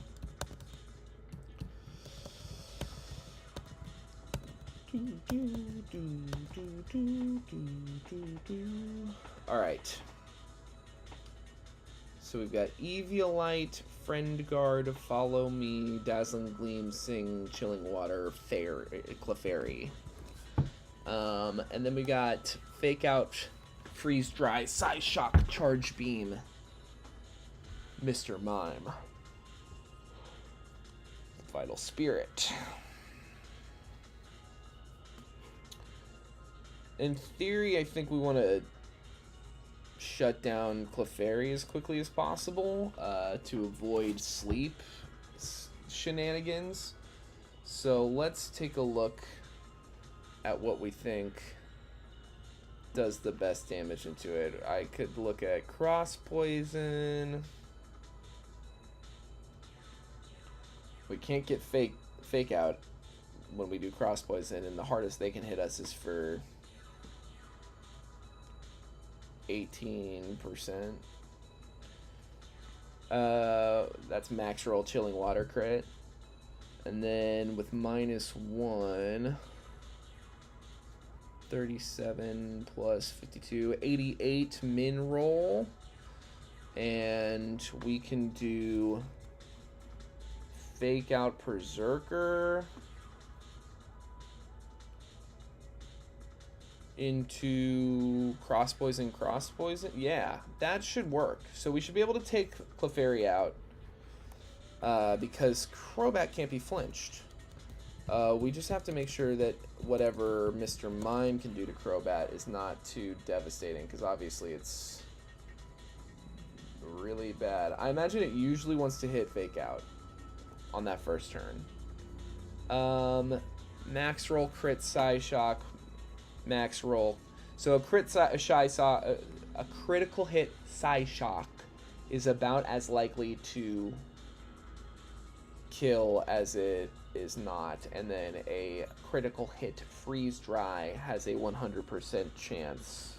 Not 100% chance. Has a very, very low chance of killing. It have to get max high roll.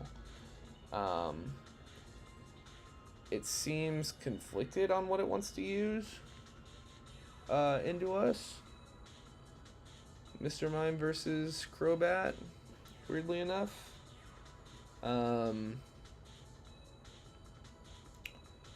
So maybe... Damn. What does Nidoqueen look like here? Nidoqueen gets hit even harder. So that's not good.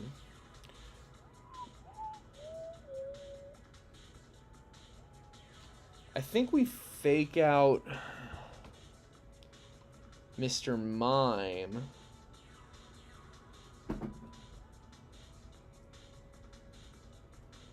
Yeah. So we lead with 2 Chesto Berries. We fake out Mr. Mime. Cross Poison. No, we Leech Life. Actually, hits way harder. He's not a Fairy type. He's Ice Psychic. So we Leech Life. And then we can switch Crobat into something like... Honestly, maybe like... Crawdaunt? Crawdaunt totally soaks in whatever... No, Freeze Dry. Freeze Dry hits us. We can switch in... Lapras, maybe? Yeah, Lapras actually makes a lot of sense. We switch in Lapras, and then we should be able to take the kill with Metal Claw after a Leech Life. Then... we got Charjabug and Misdreavus in the back. Misdreavus... there's no Destiny Bond or nothing to worry about. Charjabug versus Nidoqueen. Swampert doesn't really stand much of a chance. Garganacl actually, like, trounces that thing. So does Macargo. And then, what's the scary thing? I guess Misdreavus can set up Calm Minds. What do we think? It's 102. A Throat Chop from Barraskewda messes this thing up, but Zap Cannon always kills if it connects. Electivire? You do anything crazy here? Actually, you do, kind of. What does this thing look like at -2? -2, Thunder Punch always kills. And if this thing tries to hit Electro Web, we get our speed boost. I think that's... Okay, so this is a good lead. Lapras is a good, like, safe switch kind of thing. Electivire goes crazy into Misdreavus and Charjabug. If it hits Electro Web, powers us up pretty good.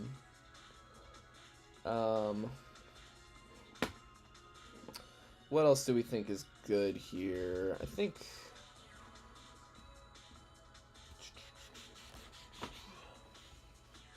So, we decided that Mr. Mime Galar is the real enemy at the beginning, not Clefairy. Clefairy can't hit us very hard. And I don't think Follow Me affects Fake Out. Follow Me affect Fake Out.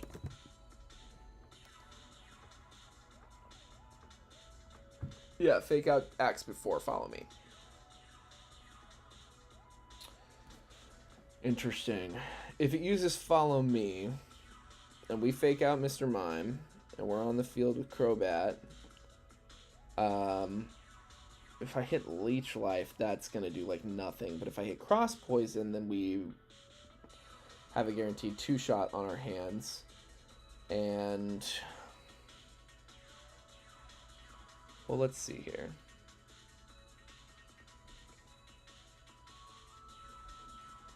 $43 plus 52, 95. It's not nothing. Berserker, Clefairy is one of the rare Pokemon that's actually slower than Berserker.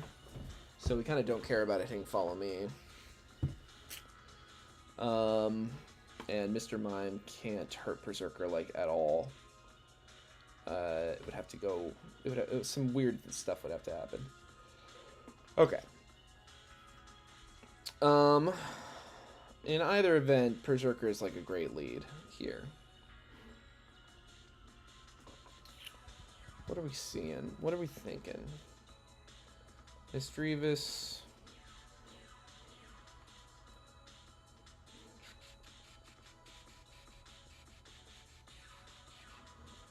We're going to want two things to switch into Misdreavus. I think, like I said, Electivire is kind of always good. And Lapras should be mostly good as well.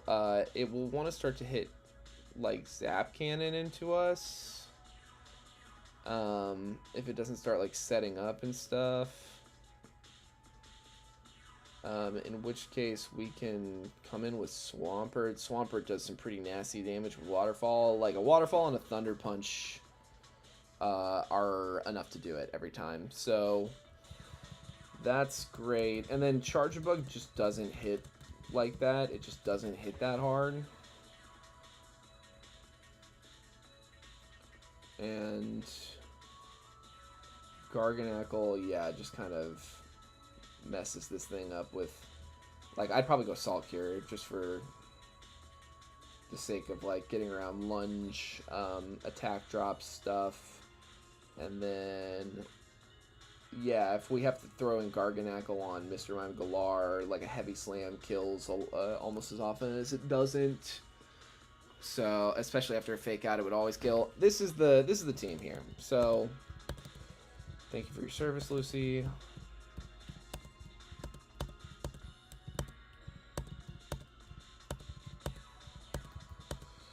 As far as items go, again, I think we want to lead with a couple of Chesto Berries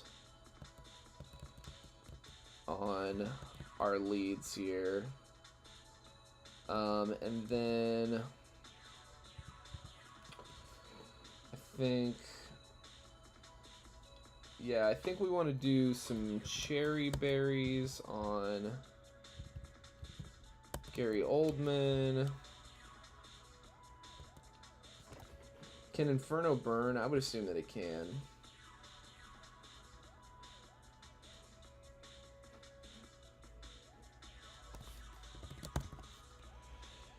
%100% chance of burn, 50% chance accurate. Okay, interesting. So I'll go with Ross Berries on Kate Hudson and Christian Bale. And then probably just a good old-fashioned berry juice on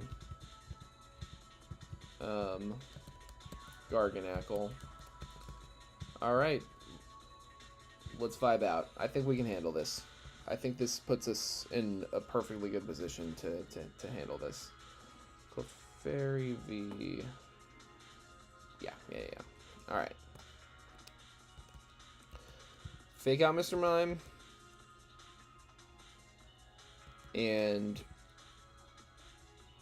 yeah, cross poison the Clefairy. Yeah.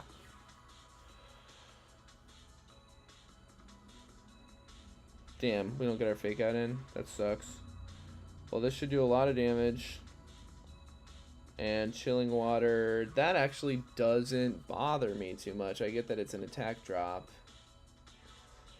-1 Metal Claw could still very well pick up the kill on Clefairy.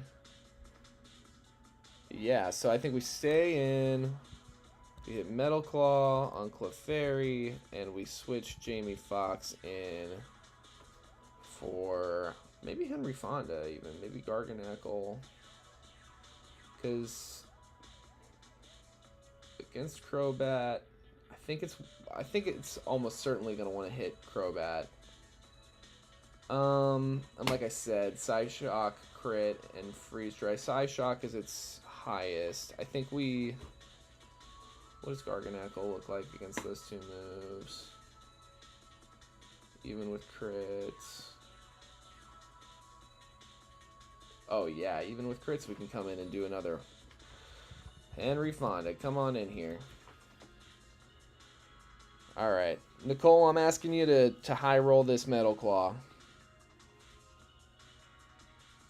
Ooh, don't like that. Nice, no special attack boost. That's fine. Don't love it, but not the end of the world. So we still outspeed over here. We always take that kill now, and then we can heavy slam. Well, what do we want to do at -1? Do we want to go for Salt Cure?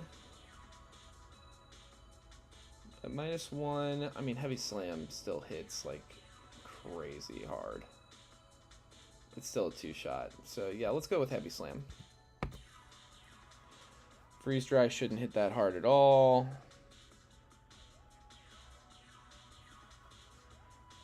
Perfect.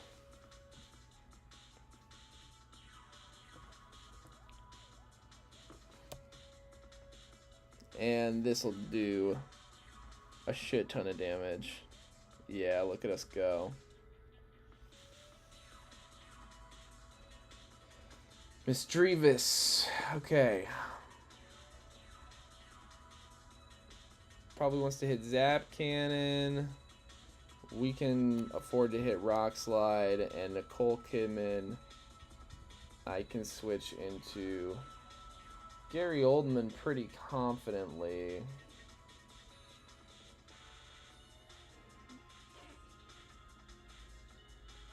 I mean, yeah, we can't get crit. Yeah, this is fine.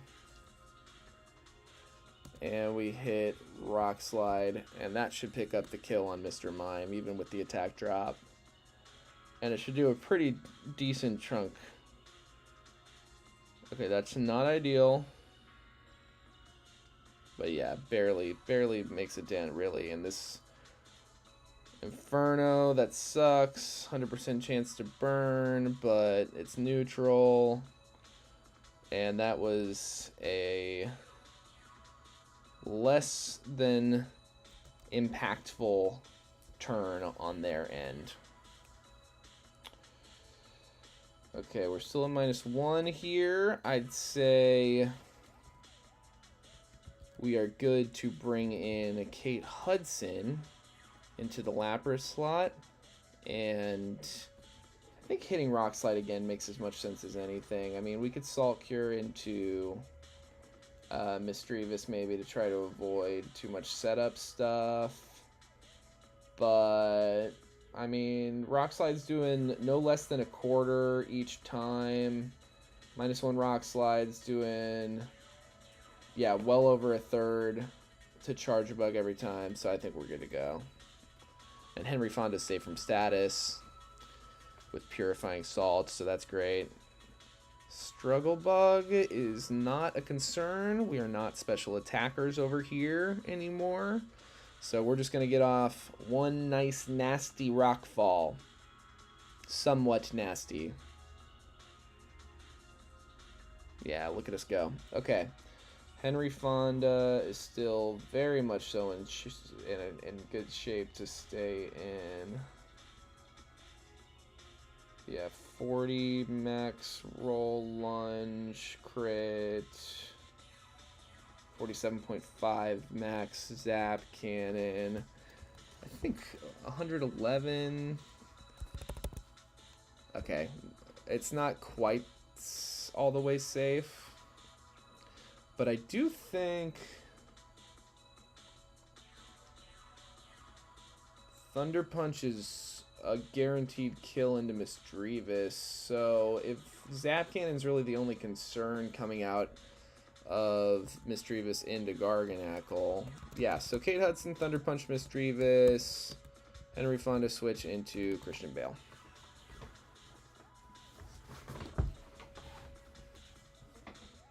Missing. Sayonara Misdreavus. And then it's just us versus a Charge-Bug. I mean, this is a foregone conclusion. Let's be so real. Screech. Waterfall. Oh, and a flinch. Low kick. Waterfall. Bye. What did I say? Foregone conclusion. All right. Good work, team. Look at us go. No worse for wear. Heal. Let's take these items.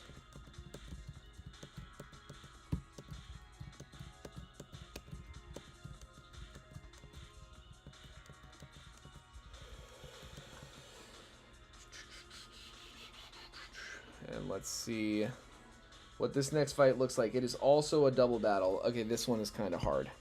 This one goes a little crazy. We got this Paldean Tauros with a Lychee Berry.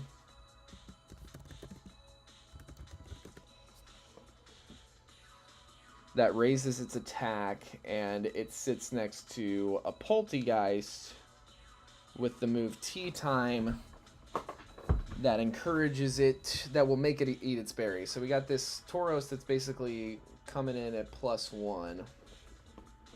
Ooh, boy. And we don't even get the added, like, benefit of it being a, Damn. 116, eh? Double kick, lash out, wild charge. Poltegeist, slower. Giga Drain, Hex crit, max roll 65. Hex crit, max roll 76.7. Okay, well, it looks like we can stay in on the Tauros. We can knock out the Tauros first turn. Guarantee. I'm pretty sure. Outspeed, Talonflame 124, Mineral 48, Mineral 54 from Crobat. Yeah, I mean that gets us over the hump every time. So, and we're faster than both Poltegeist, and Poltegeist has weak armor, so it doesn't have, oh wow, weak armor. Weak armor means that we could also two-shot. Okay, and then Flapple can't do much to us. We also outspeed. It doesn't have Sucker Punch. It has Protect. Can't do much to Crobat either.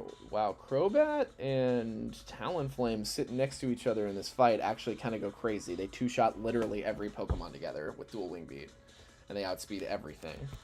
So I think the play here is to just assume that we can go crazy with these two in the front, hook them up with both with Rost Berries to make up for Will-O-Wisps coming out of Poltegeist, and then have some stuff in the back to go up against Flapple and Tropius if it becomes necessary. So Flapple here, I think, kind of gets walled by Berserker pretty good. We can come in, we can Screech, we can Fake Out, and we can't get hit very hard at all. So that's a good backup. I think Lapras is also a great backup between Ice Shard and Frost Breath. I mean, like, we can get hit pretty hard by some of these moves. But Frost Breath comes really close to killing Tropius way more often than it doesn't. An Avalanche, if we get hit by the Tropius, always kills. So we can punish a hit really good. Tropius is faster than us. Obviously, so is Flapple. Grab Apple's kind of scary, but Frost Breath, Avalanche, even Ice Shard goes kind of nuts. So that seems pretty easy to bring. What about Xatu, maybe even? No, we want something that can come in. What about... I mean, yeah, this doesn't look half bad. Bring in Macargo in the back. Okay, Stomping Tantrum is bad. So no Macargo. What about... I mean, Chestnut. They both have... They have Acrobatics and Air Credder. We don't want to bring Chestnut to this fight. What about Nidoqueen? Poison Jab fucks Flapple up. Does pretty nasty damage. So yeah, we bring Nidoqueen. Don't want to bring Swampert to a backline of grass Pokemon. I almost think this is like a good bring just to like hit Lucky Chant and Wish. Because I can't imagine they're hitting us very hard. Where's Xatu at? Oh, I didn't save Xatu. Damn. We gotta get Xatu back in the calculator, guys. I'm sorry about this.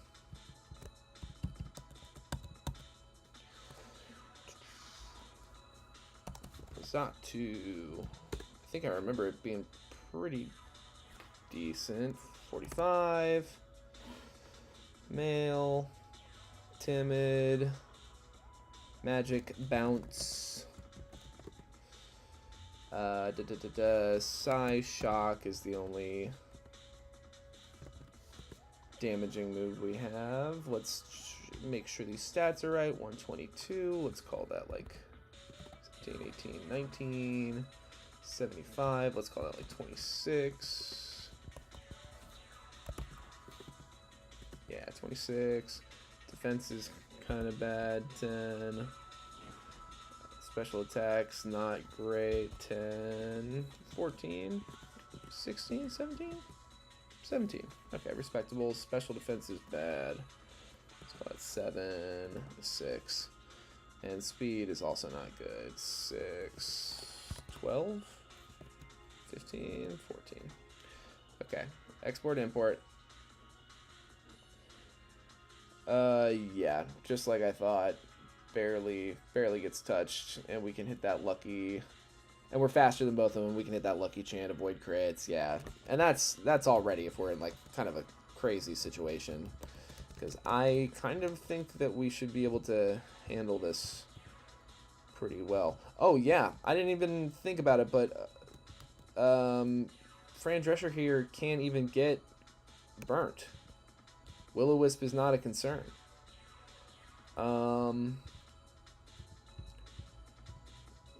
So let's go with the... Let's just go with the regular old...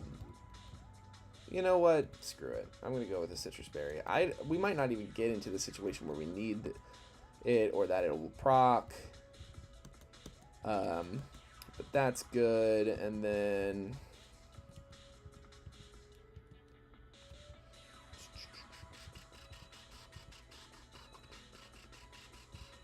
Never Melt Ice.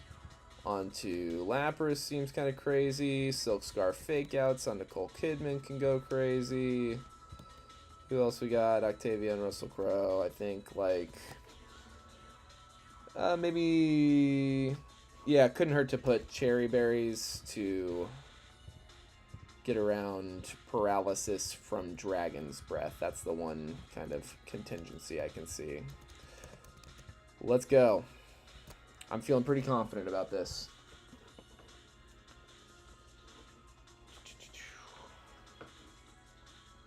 Talonflame Crobat into Tauros. This is Tauros 116. This should always work out. Dual Wing Beat Tauros. Dual Wing Beat Tauros.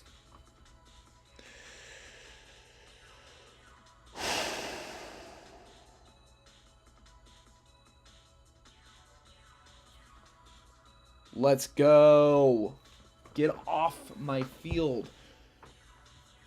Lychee Berry boosts attack in a pinch, but oh no, it doesn't matter at all. Double crit from Jamie Foxx? That's nuts. Good work, Jamie. Tea time. Not effective. Dual Wing Beat Flapple. Dual Wing Beat Flapple. Okay, that's unfortunate.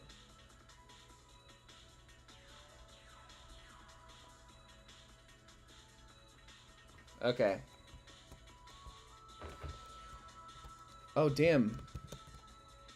It did burn up my Rossberry. That's... Did I not put the Rossberry on him? Oh, fuck me. Whatever. Flapple. Dual Wing Beat Mineral 68. Crobat. Status burnt. Mineral 38. Doesn't even save you.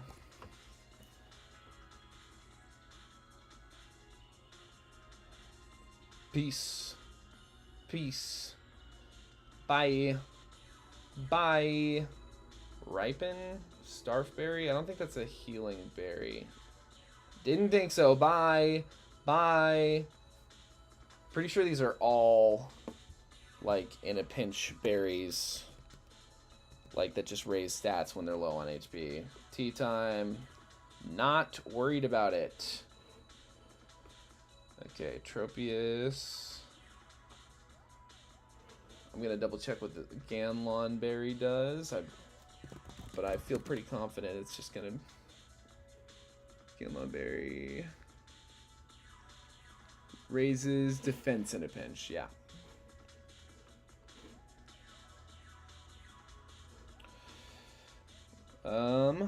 Burnt, Mineral, Dual Wing Beat 26.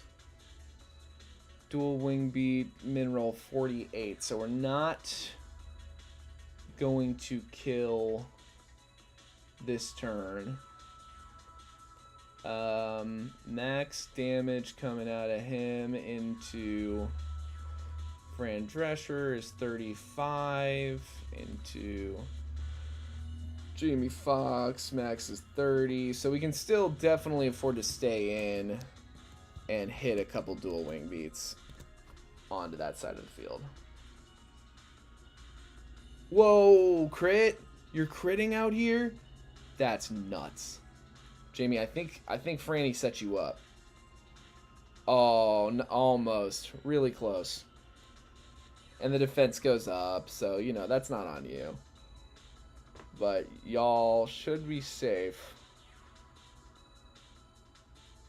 And tea time, that's perfect. It couldn't be better. Look at us go. You guys are such winners. Okay, its defense goes up +2. I mean, it cannot withstand another dual wing beat. And we'll switch this out. I was kind of hoping to have Poltergeist off the field by now, but Berserker can come in here, hit Screech. I mean, and Fran Drescher will have a field day with him. All right.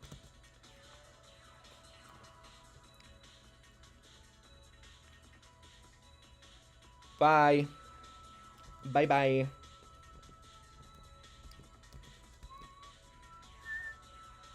This will hit kind of hard. Yeah, that's not ideal. But,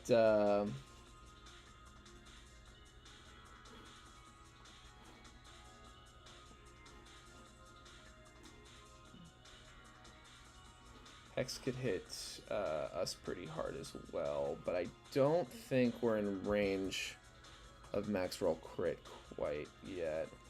102. Yeah, we are safe from max roll Hex into Fran Dresser slot, so we can stay in, hit the dual wing beat, and then I imagine it wants to hit Hex into Berserker, so who do we think? Yeah. Gary Oldman takes a Hex just fine. Weak armor. Ooh, that's actually perfect. I forgot. So this thing is fucked, frankly.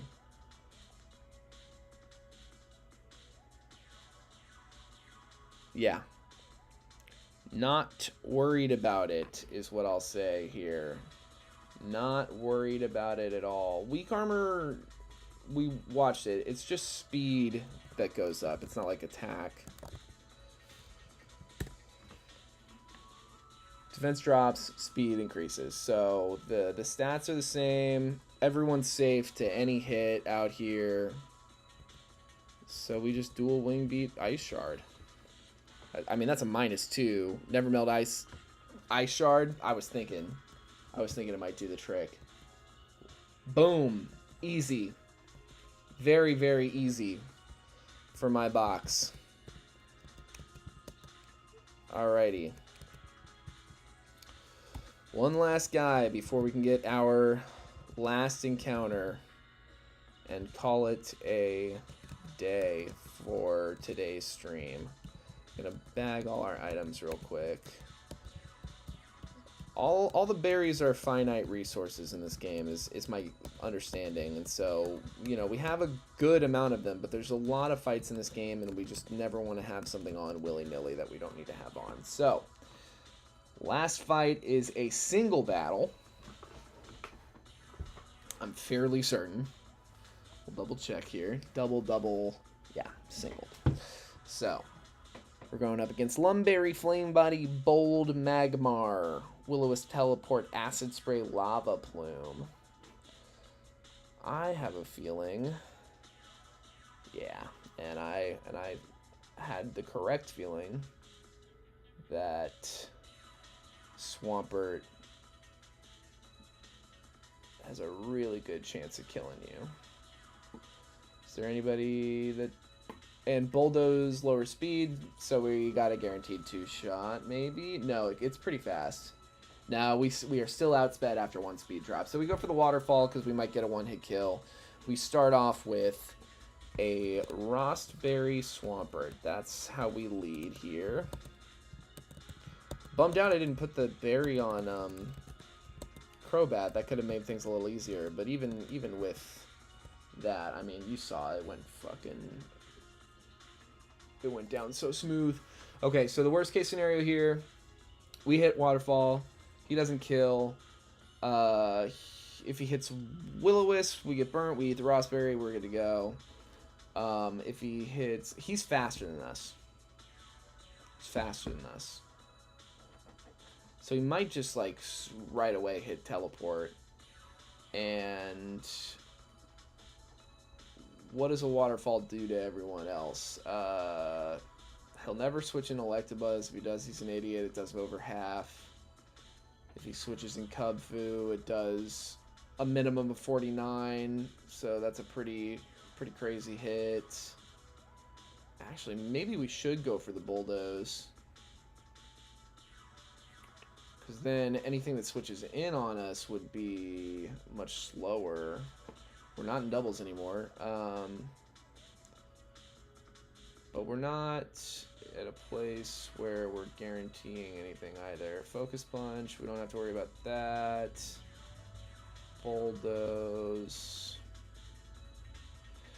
I mean, yeah, no matter what, we are perfectly safe to lead Swampert, and I think the big brain move is to go Bulldoze, so that if Magmar does switch out, we can slow down anything else that comes in. Let's see here. So, Electabuzz,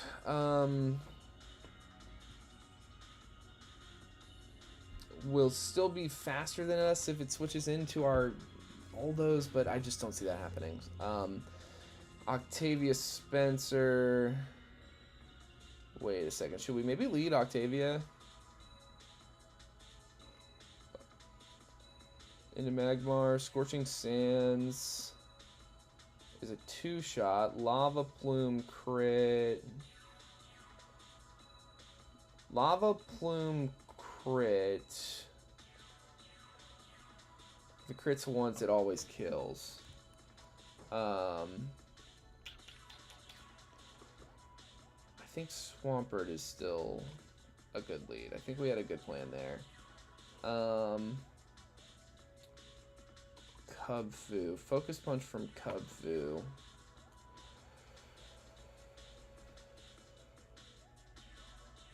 Yeah. Noivern. Dual Wing Beat. Always a classic. Yeah.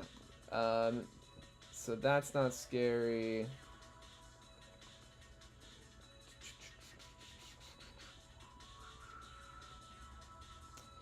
My only thinking with... We definitely want... what does Bulldoze look like on Electivire? It's pretty good. It's not what we have, though. We do have a Bulldoze TM. I've been, like, putting off using it on anyone. This Gotharita in the back. What's our best answer in a Gotharita? What does a Throat Chop do? Pretty good amount. We obviously outspeed like crazy. Ooh, what is... Oh. Okay. We could actually lead Barraskewda. Dive. Dive Barraskewda. No, that's risky. But Aqua Jet is not risky. And then we have, like, ranges to kill everything if they get hit with an Aqua Jet, except for Electabuzz, and we can switch into Magmar. That's the play. Rostberry, Barraskewda lead. That is the play. Nice. And then we got this. I think Noivern is somewhat sensible. Yeah, like Roost stuff can probably be helpful. No, let's do Talonflame. I'll keep our Shell Armor guys. Get rid of this, actually. Chestnut's good into plenty of this, as always. And honestly, I think we're kind of, like, fine. This is not a particularly threatening team. So, yeah, like I said, we lead Barraskewda. We go Aqua Jet. We take well over half of Magmar's health. We lead Rostberry. If he uses Teleport, he'll bring out Electabuzz, and he'll try to hit Thunder Punch every time. We switch into Swampert. Swampert goes off with 2 Bulldozes. We're good to go. I think in that case, we're going to want to have an Aspir Berry and not a Rostberry, because he's going to want to hit Ice Punch. That's his, like, only saving grace. Then, let's say... I mean, what's he going to send in on Swampert? Probably Cubfu, Focus Punch. Cubfu, I mean, if it's Cubfu, if it's Magmar, if it's Gotharita, I mean, we can stay in on any of those and kind of just hit Waterfall and let stuff work out on its own. And then, yeah, I mean, like, Steve Carell will be totally healthy in the back.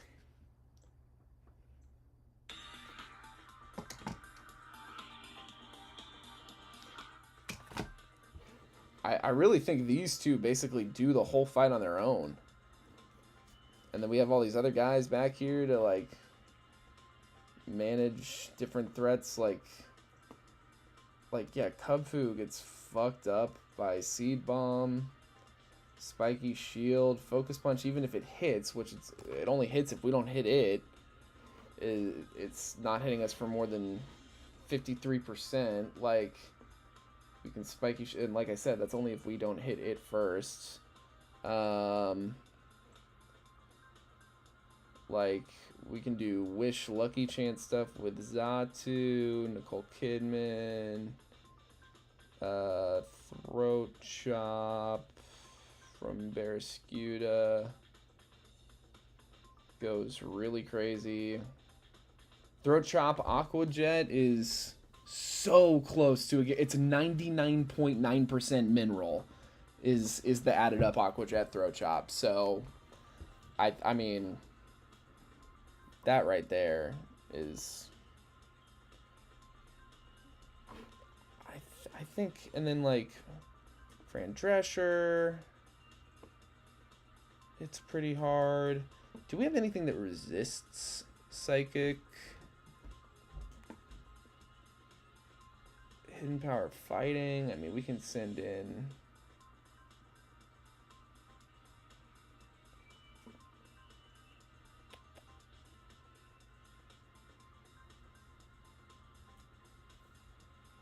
Dredagon does pretty nasty damage to the Gotharita. Maybe we do Dredagon. The Gotharita, like, getting Calm Minds off could mess up some of these calcs, but yeah, I don't know. So maybe Chestnut's the silliest brain. I think, here's what I'll do.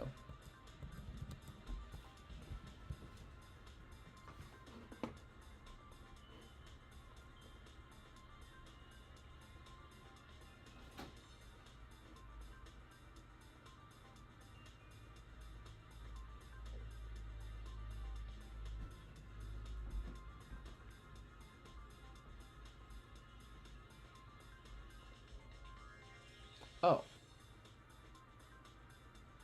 Oh. Honey.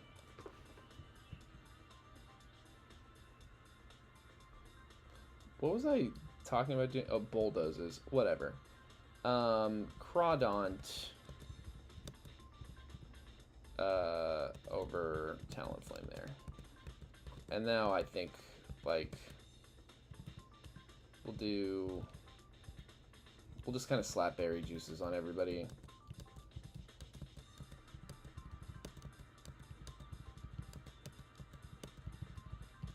This is fine. We can definitely manage. This is not a hard team to deal with. This is always Aqua Jet. Yeah, I mean, look at that. If this thing, that's exactly what I wanted it to do. That's exactly what we wanted to see. Steve Carell is hungry for his berry. And boom. Goes the dynamite. Ever heard that one? It's been a while. It's been a while. Alright. Always Electabuzz, which means it's always Swampert time. Get in here, Christian Bale.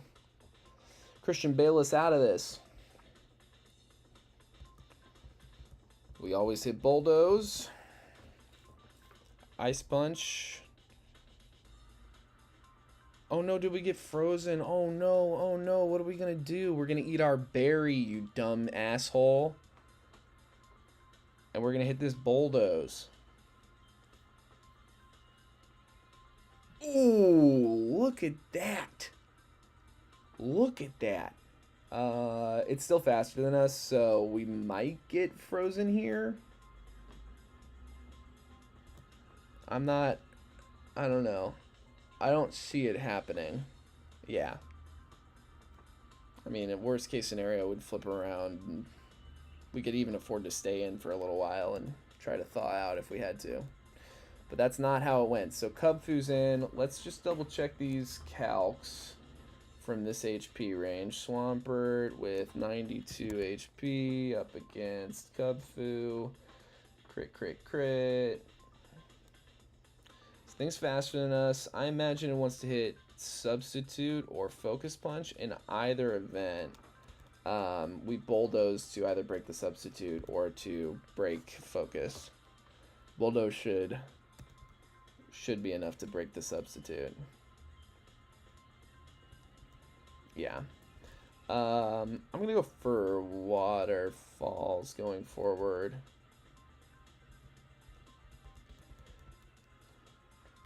I mean, like if he wants to just substitute himself out of substitute range, like that's all he can do. And like I said, like the hardest he can hit us is 31%, because Focus Punch won't.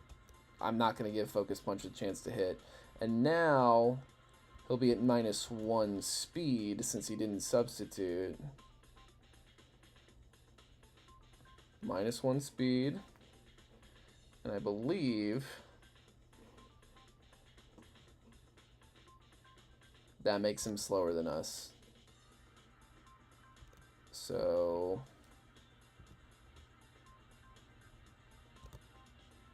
yeah. The desperate last measures of a desperate little bear. A desperate bear. Okay. Now this we're probably going to have to switch out on, but let's see what it looks like. Let's look at these calculations first. Crit, crit, crit, crit.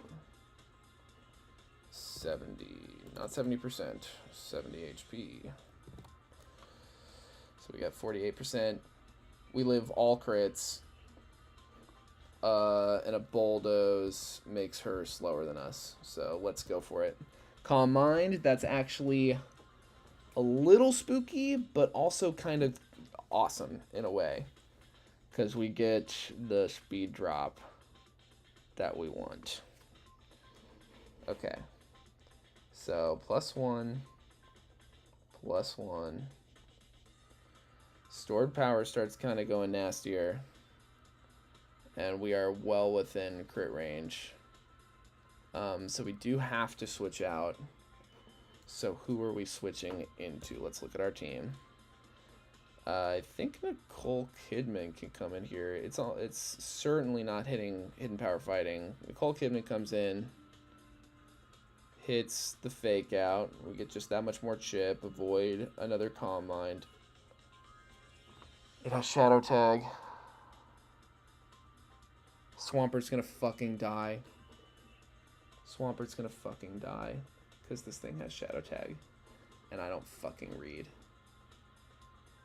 Oh my god.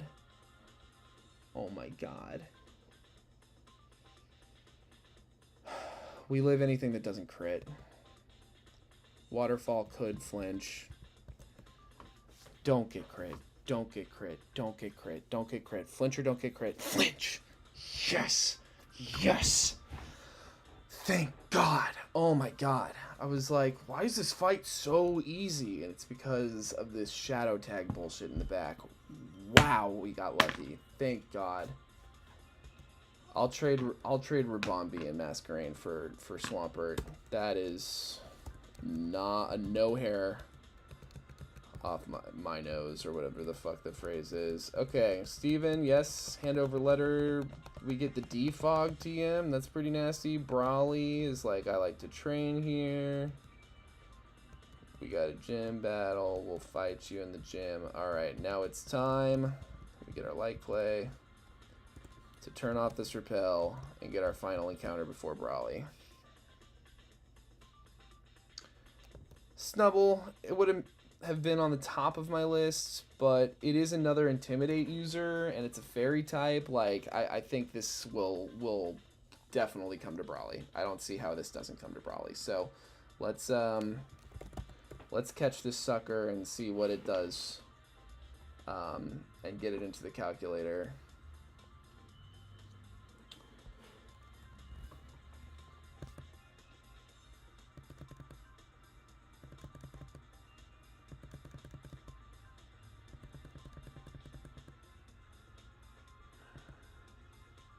Boom. Excellent. We are on U.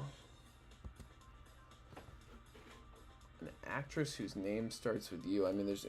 Yeah, let's not look it up. It's Uma Thurman.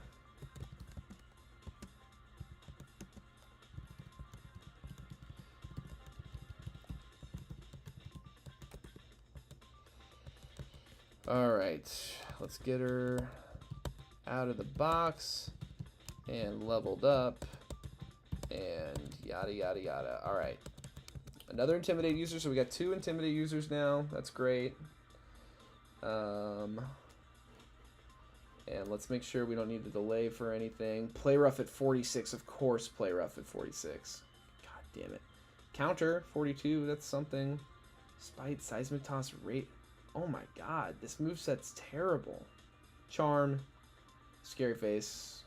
Fake Out. Fang moves. Upon evolution. So we definitely evolved this guy just right away. There's no delaying necessary.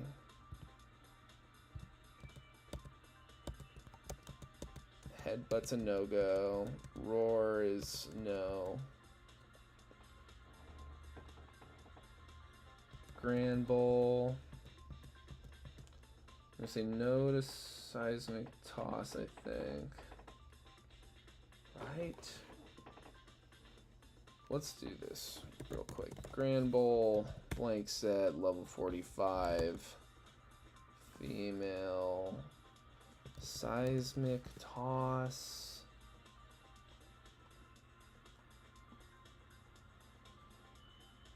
$22.7, 40, 34, 31, 32.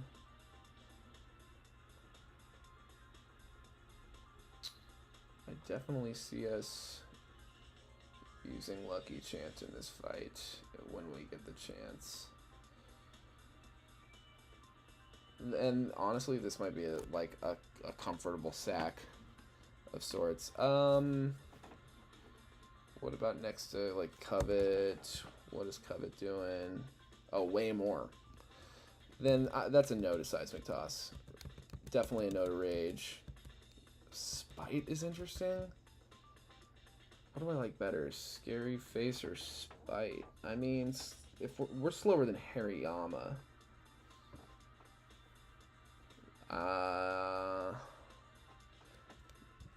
I know we're not using Bite, probably. Bite. Because we never leave this thing on Dew Blade. So yeah, let's get rid of Bite. Counter seems like it could be crazy. Seems like it could go really crazy, actually. Like, what does a counter look like into counter calculation Pokemon? When a Pokemon uses counter, how is the damage dealt calculated? It's double the damage the user took, or just calculated. It's based on health lost.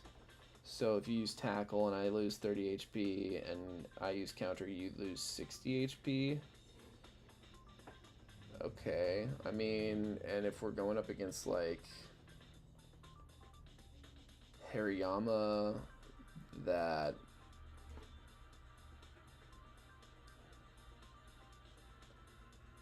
we can maybe guarantee a kill right out the gate. Almost. I mean, almost. Like a Bullet Punch or a fake out. Fake out into Bullet Punch could be troublesome if it crits. I think counter's too good to pass up. I think we take counter. Let's go over Spite. Okay, yeah. Alright, Uma Thurman. Now let's take a look. Rash. Rash is bad, but it shouldn't affect this fight, which is going to be probably her main fight, would be my guess. Rash, Intim. We went for Covet, Counter, Charm, and Scary Face. We kept Scary Face. That's right. Export, import. Alright, she's in there. She kind of goes crazy into a lot of these guys. Covet hits, like, hard. Oh, I didn't put in the math. No, her attack stat's not nearly that good. Neither's her HP stat. Her HP stat is trash. As low as 5. Her attack stat, oh man, as low as 9. Her defense stat, oh my god, even worse. Oh my god, this is like the worst IV spread I've ever seen.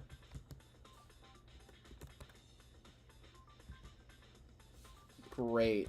Her special attack is good. Can you believe it? Special defense. Good god. Useless stat for us in this coming fight. Speed. Oh, she has good speed. Whatever. Alright. Export, import. Alright. Well, that's a little different. But a counter, one good counter would go hog wild on this thing.